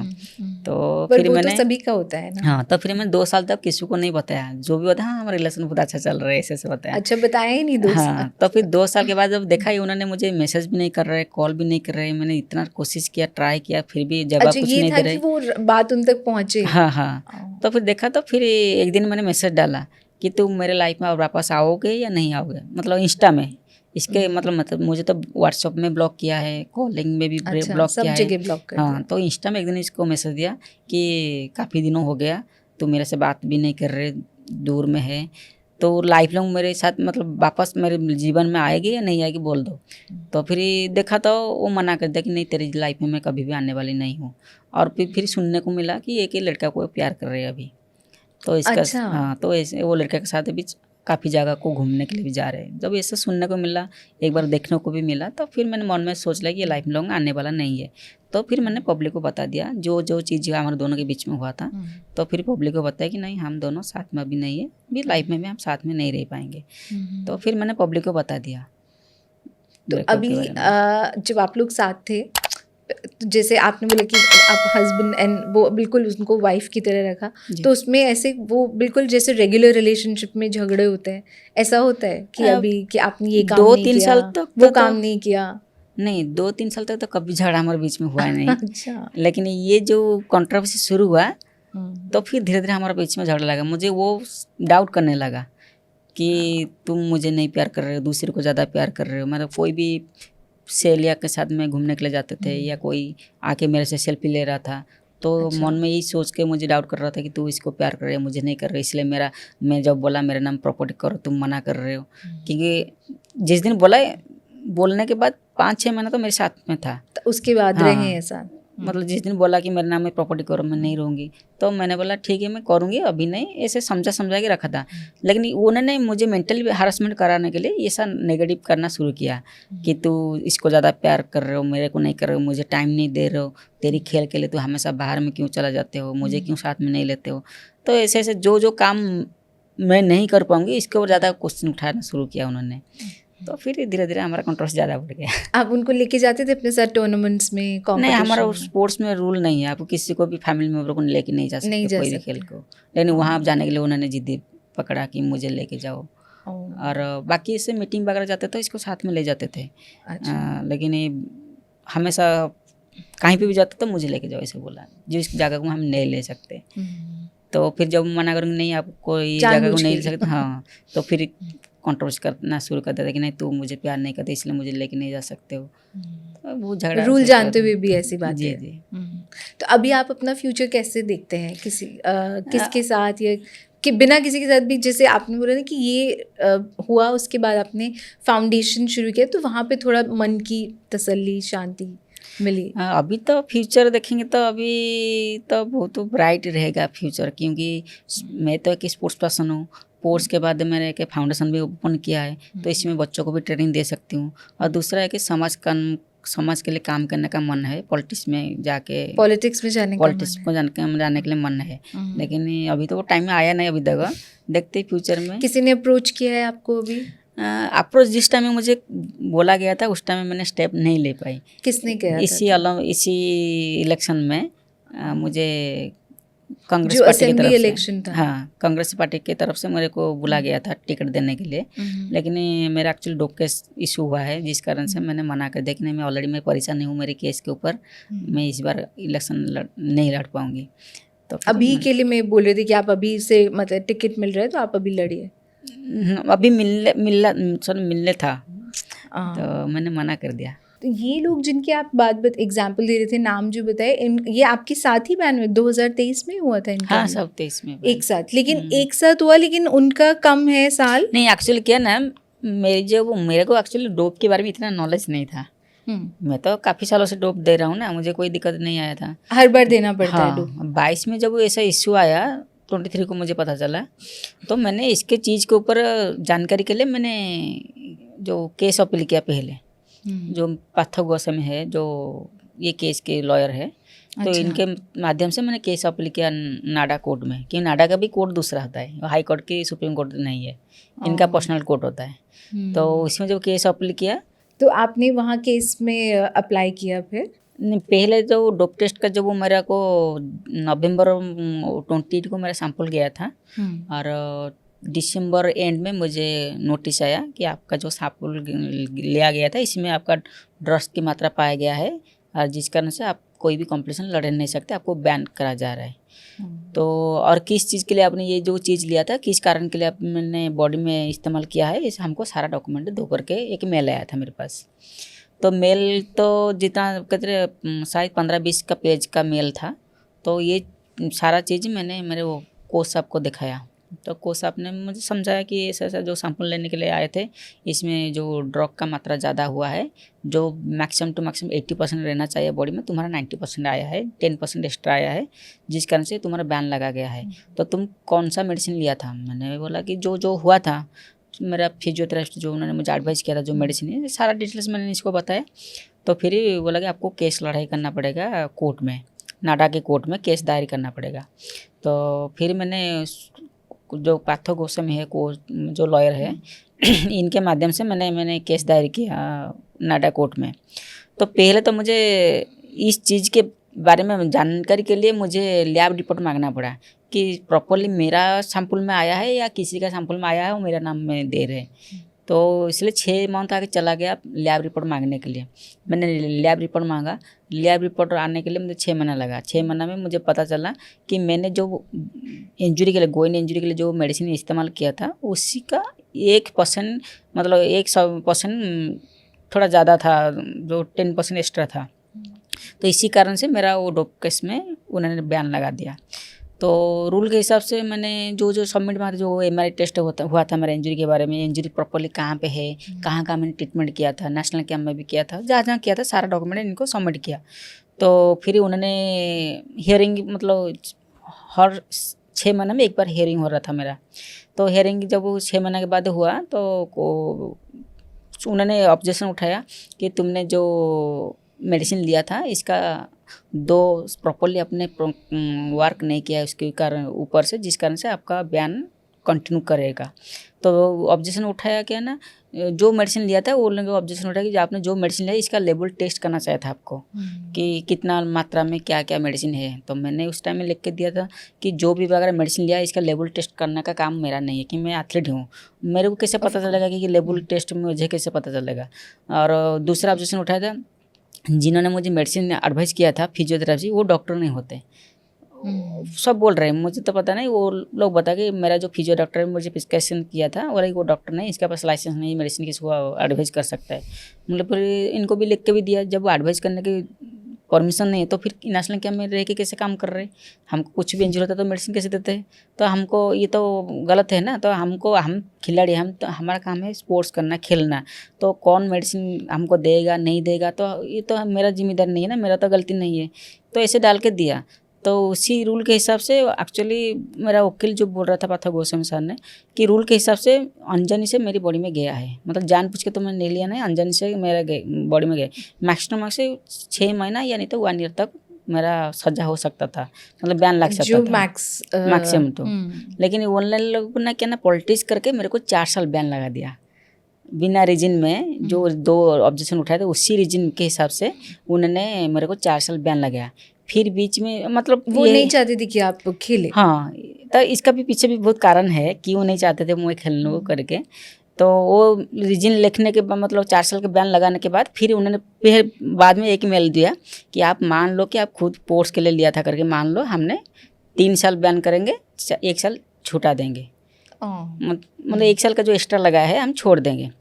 तो मैंने तो जानबूझ के तो कुछ लिया नहीं, कोई कंपटीशन भी आसपास में नहीं था, तो मैं क्यों मानूं करके मैंने मेल दिया, इनको फॉरवर्ड किया कि मैं जानबूझ के कोई मेडिसिन लिया नहीं, जो भी गया है बॉडी में अननोनली गया है, और मेरी भी तबीयत ख़राब था, इंजरी था, जिस कारण से मैंने लिया है। तो मैंने जब ऐसा मेल लिख के दिया, तो फिर उन्होंने पूरी नाडा तरफ से मेरे को मेल आया कि आपने तो माना नहीं कि आपने लिया करके, इसलिए आपको 4 साल बैन है।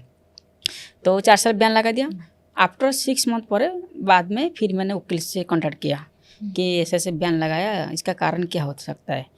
तो उन्होंने फिर मुझे समझाया कि जो भी रूल रेगुलेशन के हिसाब से जो भी हुआ है तुमको मैक्सिमम 6 महीना तक या 1 ईयर तक सजा होना चाहिए, लेकिन तुम्हारे पीछे में एक पॉलिटिक्स हुआ है और कुछ सीनियर एथलीट आपको खेलना नहीं चाहते हैं, तो वो फिर नहीं चाहते खेले। और जो एथलीट नाम लिया उन्होंने तो ऑलरेडी वो लोग अभी पावर में है स्पोर्ट्स में। कौन है वो लोग? नाम तो नहीं ले सकते। अच्छा। ओलंपिया एसोसिएशन का हेड है अभी। अच्छा। तो बहुत सारे ऐसे 2-3-4 लोगों का नाम बताया उन्होंने। तो उनको क्या प्रॉब्लम है? क्योंकि 2014 में इनको प्रॉब्लम हुआ था, जो इनका बेटे मेरे साथ खेल रहे थे। अच्छा, तो वो बच्चे अभी भी और इनका रिकॉर्ड भी मैंने ब्रेक किया है। तो वो लोग ने मेरे को खेलने के लिए मतलब ट्रैक से हटाने के लिए प्लानिंग किया था।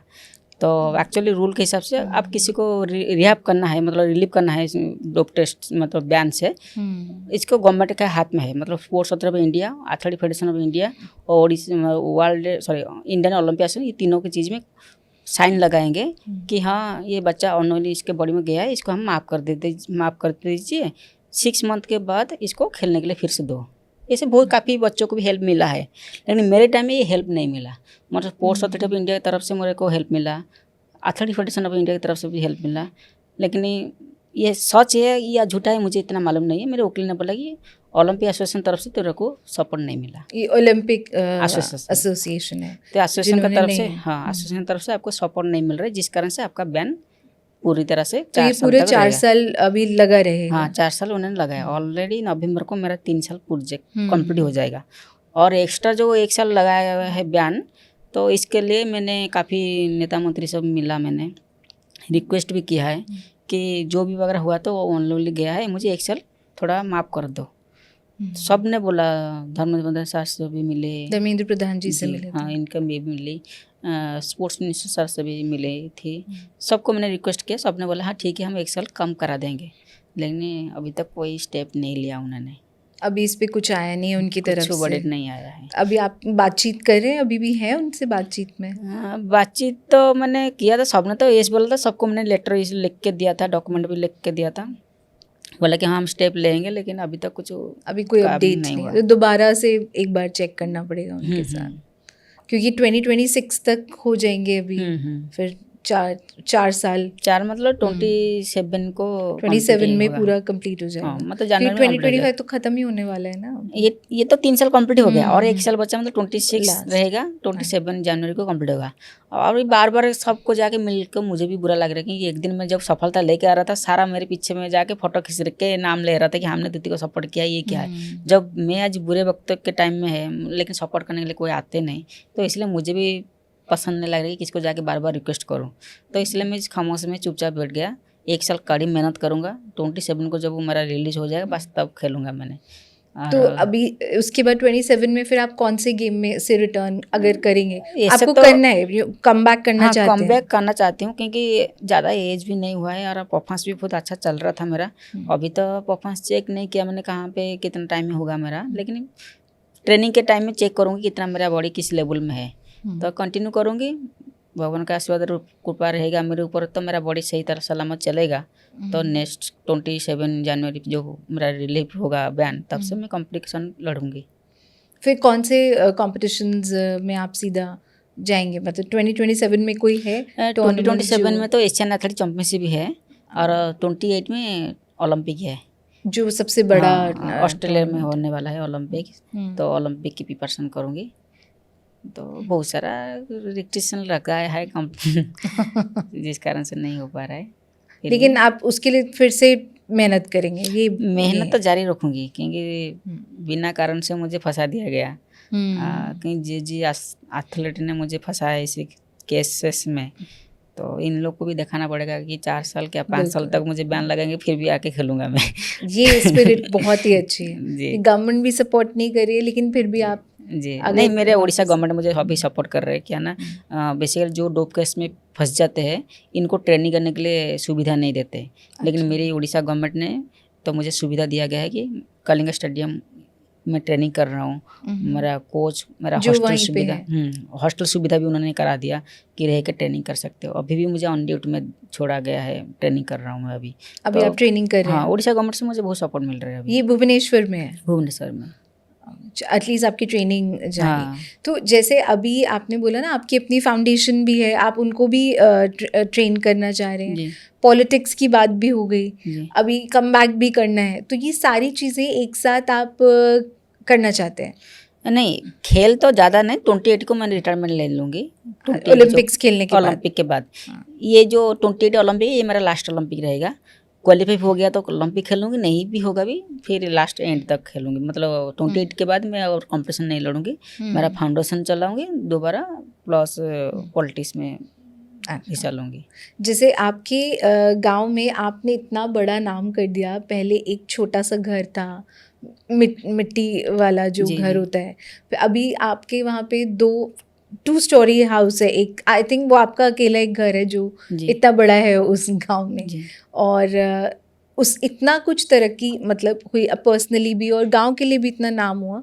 तो उड़ीसा में अभी इतने एथलीट्स उड़ीसा से नहीं आते हैं, जी। तो उसका क्या रीज़न है? वहाँ पे अभी तक फैसिलिटीज़ नहीं आई हैं? पहले ज़्यादा आते थे एथलेटिक्स में या हर सेक्टर स्पोर्ट्स में।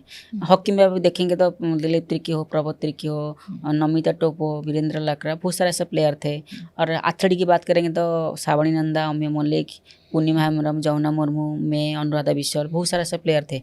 लेकिन 2019 के बाद हमारा स्पोर्ट्स का जो डेवलपमेंट थोड़ा चेंजेस हो गया। जितना सारा सेक्टर गवर्नमेंट के अंडर में चल रहा था, जैसे एथलेटिक हो, बैडमिंटन हो, हॉकी हो या कुछ भी जो भी विभाग चल रहा था, ये सारा प्राइवेटेशन हो गया। प्राइवेटाइज हो गया। हाँ, प्राइवेटेशन होने के बाद सारा कंपनी के संस्था को दे दिया गवर्नमेंट ने। जैसे एथलेटिक को रिलायंस फाउंडेशन को दे दिया, हॉकी को टाटा नोबेल को दे दिया, और फुटबॉल को आदित्य बिरला को, और हाई परफॉर्मेंस सेंटर को अभिनव बिंद्रा को, और बैडमिंटन को पुलेला गोपीचंद एकेडमी को। तो ये सब प्राइवेट कराने के बाद क्या हुआ ना, वो लोग खुद का ब्रांडिंग बढ़ाने के लिए बाहर स्टेट से जो जो एथलीट अच्छा परफॉर्मेंस करते हैं, इनको टीम में खिलाना शुरू करा दिया। जिस कारण से उड़ीसा के जो एथलीट निकलते थे पहले नया, इनको सुযোগ नहीं मिला टीम में खेलने के लिए या एंट्री के लिए सुযোগ नहीं मिला, जिस कारण से हमारा उड़ीसा का जो प्लेयर संख्या धीरे धीरे कम होने लगा। तो हमने ये सोचा था कि रूरल एरिया के जो डेवलपमेंट होगा, इंफ्रास्ट्रक्चर बनाया गया है हमारे उड़ीसा एथलीट लोग के लिए, उनको भी स्पोर्ट्स विलेज एक ब्रांड कंपनी है, इनको हैंडल दे दिया, जिस कारण से उन लोगों को भी जितना सारा डिस्ट्रिक्ट लेवल में जो ग्राउंड है इनके अंडर में है।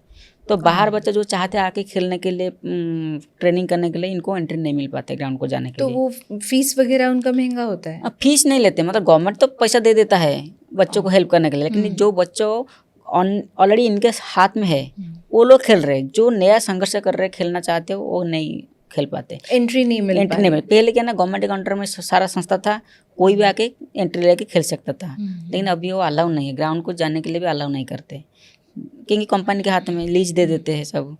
तो जैसे अभी रिलायंस फाउंडेशन स्पोर्ट्स ग्राउंड को लीज में लिया कलिंग स्टेडियम को, तो उनके अंडर में जो बच्चा है, जो इनके हॉस्टल में रहते रहे, उन लोग को ज़्यादा प्रायोरिटी मिलता है, सपोर्ट मिलता है। लेकिन बाहर से कोई एथलीट चाहते हैं कि हम जाके ट्रेनिंग करूँ ग्राउंड में, वो मना करते, अलाउ नहीं करते। अच्छा। तो इसी कारण से जो जो नया एथलीट निकलना चाहिए वो निकल नहीं पाते, क्योंकि उड़ीसा में टैलेंट तो हाँ टैलेंट भरपूर है, लेकिन वो सुযোগ नहीं मिल रहा, नहीं मिल रहे। तो बाकी बाहर स्टेट से अमिनाश कुजूर हो, अमलान हो, वाई ज्योति हो, उन लोग को ला के उड़ीसा में रख के ट्रेनिंग करा रही है, तो इनके पीछे पैसा खर्चा कर रहे हैं। तो हमारा उड़ीसा एथलीट को सपोर्ट नहीं मिल पा रहा, सुযোগ नहीं मिल रहे। तो इसी चीज़ को आंखों में देख के फिर मैंने एक फाउंडेशन बनाया, दूती चंद स्पोर्ट्स फाउंडेशन। इसके वजह से तो फिर ये फाउंडेशन मैंने रूरल एरिया में शुरू कराया। जो पुराना एथलीट है, जो सीनियर एथलीट है, जो खेल छोड़ दिया है, इनको रिक्वेस्ट करके एक टीम बनाया मैंने कि जो एथलीट जो एरिया में है, जो सीनियर लोग है, उसी एरिया के एथलीट को हम डेवलपमेंट कराएंगे। तो बेसिकली जैसे मैं एथलीट हूँ, मैं रनिंग के ऊपर ज़्यादा नॉलेज एथलीट के ऊपर है, तो मैंने एथलीट को डेवलपमेंट कराने के लिए एकेडमी बनाया। जो जो खेलना चाहते हैं, हमें इसको ऑनलाइन के माध्यम से शेड्यूल वगैरह भेजा। जो टैलेंट है लेकिन पुअर फैमिली, रहने के लिए घर, खाने के लिए खाना, अभी भी यही प्रॉब्लम्स है वहाँ पे, तो फिर फैमिलीज उतनी पुअर है। तो इसी वाला फैमिली में, पुअर को फैमिली में जो जो एथलीट टैलेंट एथलीट है, हम इनको ला के एक प्राइवेट हॉस्टल बनाया।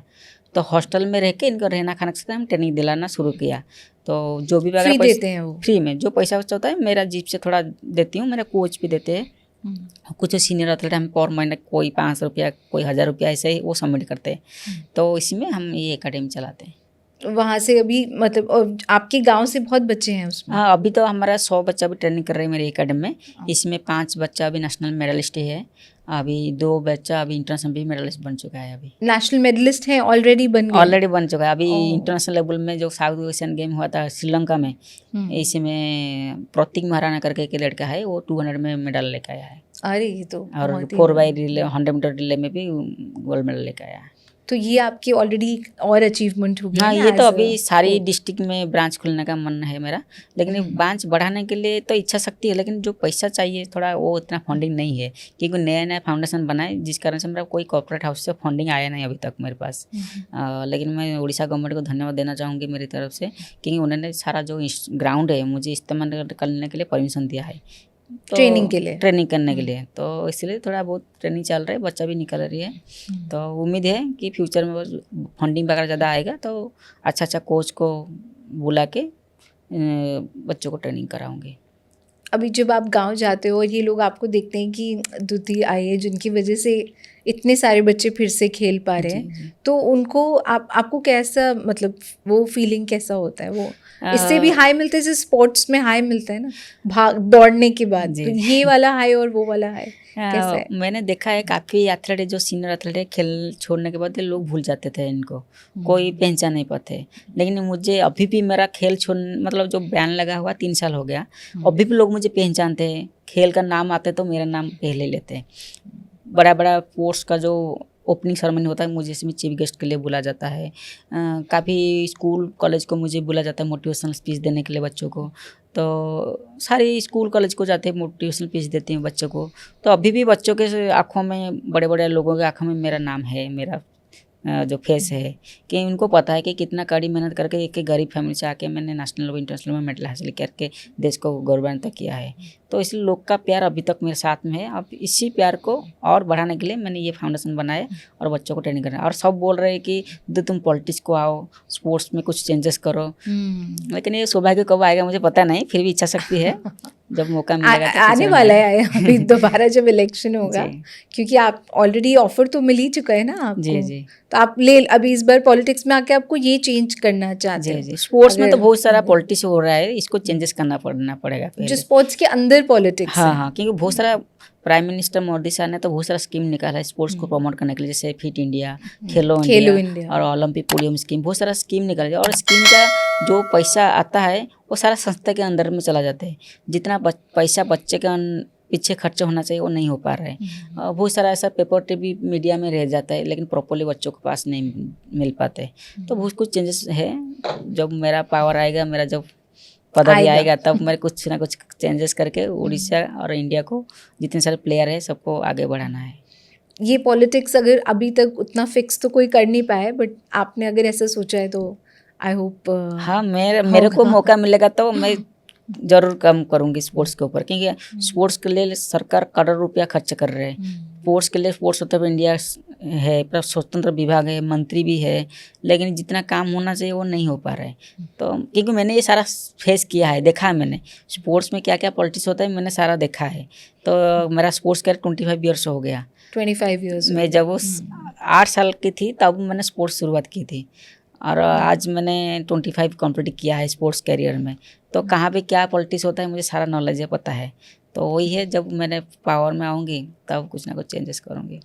8 साल से 25 अभी 29 साल की है ना? हाँ।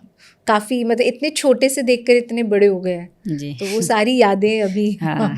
तो आप स्कूल में जाके स्पीच देते हो, कॉलेज में, तो अभी आप एक हमारे जो व्यूअर्स हैं उनके लिए एक बेस्ट एडवाइस लाइफ पे भी, रिलेशनशिप पे और स्पोर्ट्स के लिए, कि वो अगर ऐसी जगह से हैं या मान लीजिए कहीं से भी हैं, तो वो एक क्वालिटी क्या होना चाहिए जो आपको आगे लेके जाता है? सबसे पहले तो आपको खुद के ऊपर भरोसा रखना चाहिए, हिम्मत रखना चाहिए।